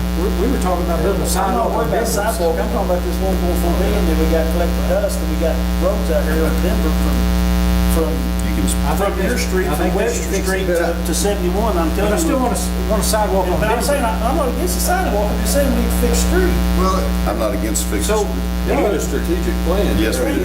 that's Yes, what I we think do. it says. Right, yes, we like do. us. That seems to be the problem. We don't have a You need plan. Joe, well, so Doug, you can it's tell okay. Richard, We go spent a lot of start that time sidewalk just and he'll do it. when we talk about having plans. Because there's been years where we have meetings and instead of talking about positive, constructive stuff, we spend all meeting talking about, Something else. yeah, we've been here a long time and I'm ready to go home. But it's But most of what we've talked about has been positive and constructive. And there's a lot to be said for that, because all of us, yourself included, Daniel, have sat through long meetings that did not feel positive and constructive. Where I left at 11:30 going, why in the heck am I up here doing this?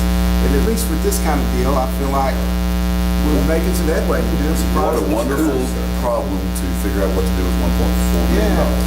That's about 100 degrees. But yeah, I think what I would say, Mayor, Yes, sir. is, you know, get Joe to come up with the list of, if we want to fix some street things, come up with a list of places, and here's my priority list, and hey, I'd like to fix, because that's kind of what we get with the water folks. You know, Yep. they're coming in here saying, I want this. Why don't we feel the street commission coming on? Council, no, let me tell you, I've council, said this to the mayor before, and I've yes. said it to Rod. yes. That's where I I really believe if you do the right thing and you show results, everything will work itself out. Yeah. And in order to produce results, positive, the right results, we need a plan. I mean, I'm all for building garages for fire trucks or fire stations or sidewalks or whatever it is, but time and again over the years in this city, we go into things without a plan and it gets all balled up. And I agree. I mean, I agree with plans. So let's fix the potholes, but we gotta build city collector streets that create relief until the highway department shows up and helps us fix the highway. Because there's one road running through town and if something happens to that bridge, we're screwed. I mean, everybody on the east side of town is stuck. So our 30-day plan is we're gonna fix potholes on Magnolia and Richard's starting on the sidewalk on Richard Denver starts tomorrow. sidewalk tomorrow. Well, let me That's tell you what what I I got. encouraged or didn't encourage. I told Can't spend more than $80,000. $80,000 limit. Yeah, you might want to bump up that 25. That's the reason I asked about that 5,000. Is that every day? His is or- 20. Yeah. Okay. Department heads You are don't 20. have to spend $5,000 when we're giving you approval to Oh. spend 80 on that sidewalk on Denver. $80,000 approved.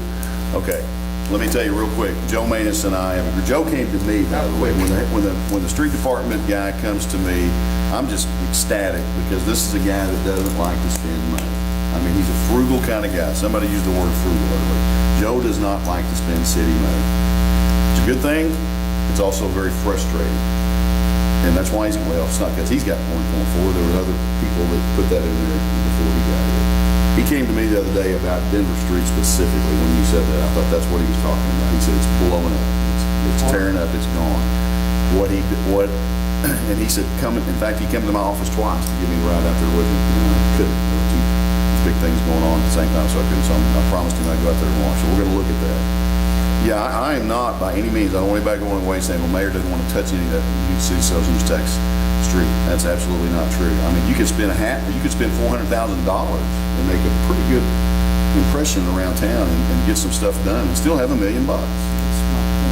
So I'm for that. And again, I've preached that since I got here. And just now getting Joe to come to me about an idea about spending some money. My voice just cracked. So we're working on that. I have also instructed Joe to go out on a daily basis. I don't know if he's doing it daily.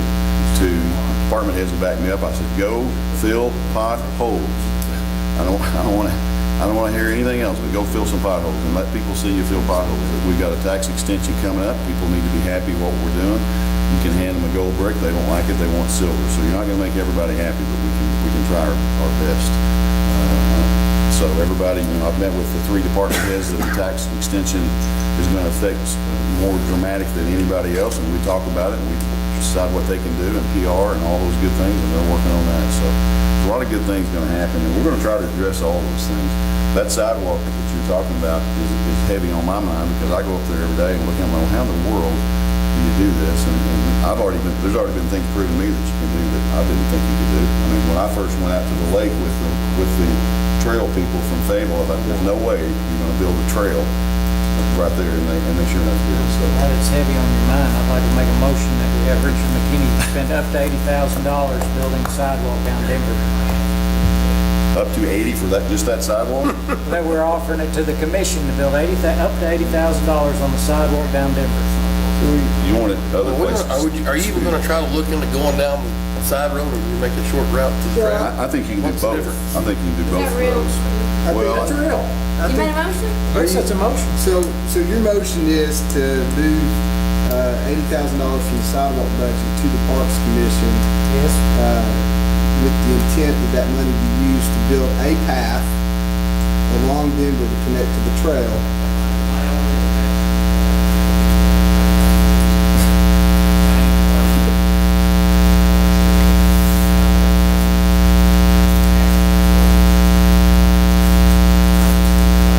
Well, you may be building it down what Tim was talking about, so why do you need coordination of the streets? I think it's,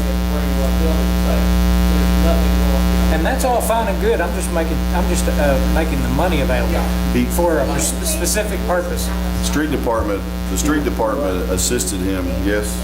The street, Yeah, they gotta go to Parks, but that's not. yeah. Rod, the street department assisted Richard on this sidewalk. That's what he's talking about, is equipment. I mean, we can make that happen. That's an administrative That's what, function. yeah. He well, just that's says, go do this. So, Your motion is Well, I would second the motion. in the form of a resolution you don't want to spend that 80,000 for that sidewalk. Up to. to appropriate up to $80,000. We're appropriating $80,000 from the sidewalk fund to A path Parks, with the intent to build sidewalk. To connect connect to the trail. Just the way you did it the last time, man. from the existing sidewalk on The existing Denver sidewalk on Denver. to the trail. His other sidewalk, you paid it out of the sidewalk fund. So just do it this, yeah, let's don't transfer the park, let's do it the same way. Yeah, Trail from okay. Existing sidewalk. How about we come back with a And plan? Joel's all right to let Richard I'm just making the money available. I do ain't that. come up with a plan. Is the money not already available in the sidewalk fund? It is. We have to authorize the We'll come back appropriation. with a plan and then we'll appropriate. We're making the appropriation. Come back with a plan and we'll appropriate. Oh, I'm sorry. So we're all about these plans. So, We have no plan. so Richard, can you come back next meeting with a plan for a sidewalk? That's something you can do, and whether, and just let us know, it's either gonna go down Floyd's Old Road or down along the, because we may have to get easements that we can't get yet, I don't know what we have to do to those. And so it's clearly the intent of the council to allow, to have that money, to have money spent to build a path.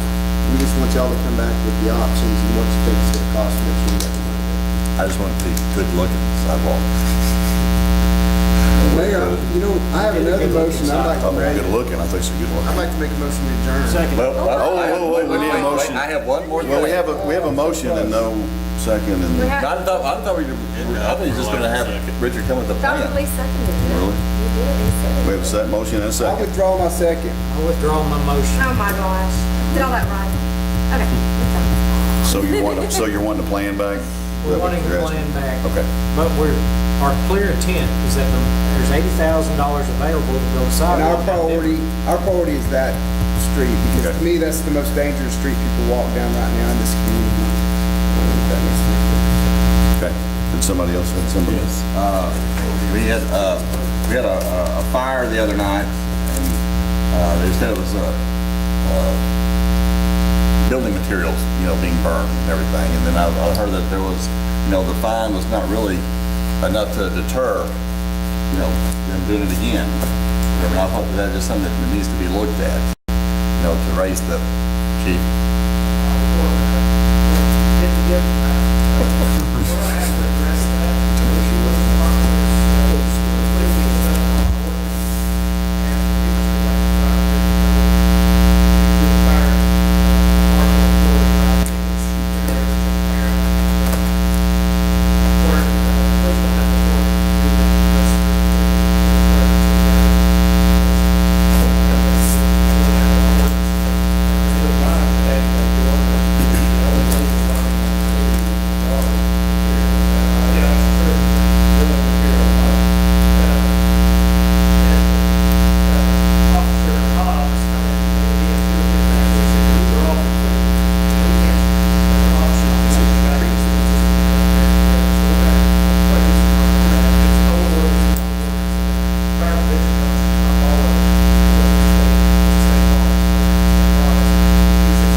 distinguished, not extinguished. Fire chief has been accepted to the executive fire officer program. That's a pretty big deal. I didn't do it early on, and I waited till the end, so we'd have a little bang to do. So we need to get this in the paper, and it's an honor for him to do that. I know it's a big deal. That's not just you. Everybody's fire chief gets to do that. So we need 17, 16? It's a 4-year program. Fire academy.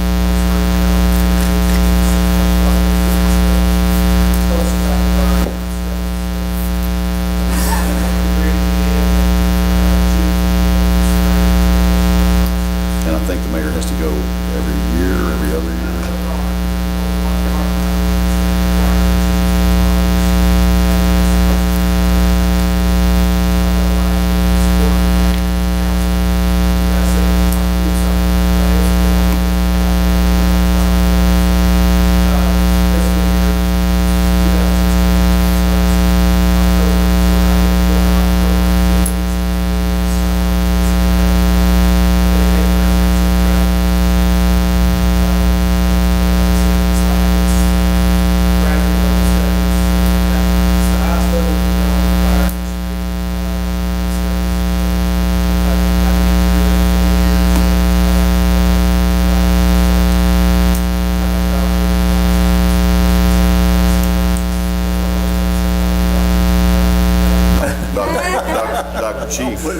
Dr. Chief, it is, I think, Dr. Chief Bryan, I think it's an honor from Greenwood to have you do it.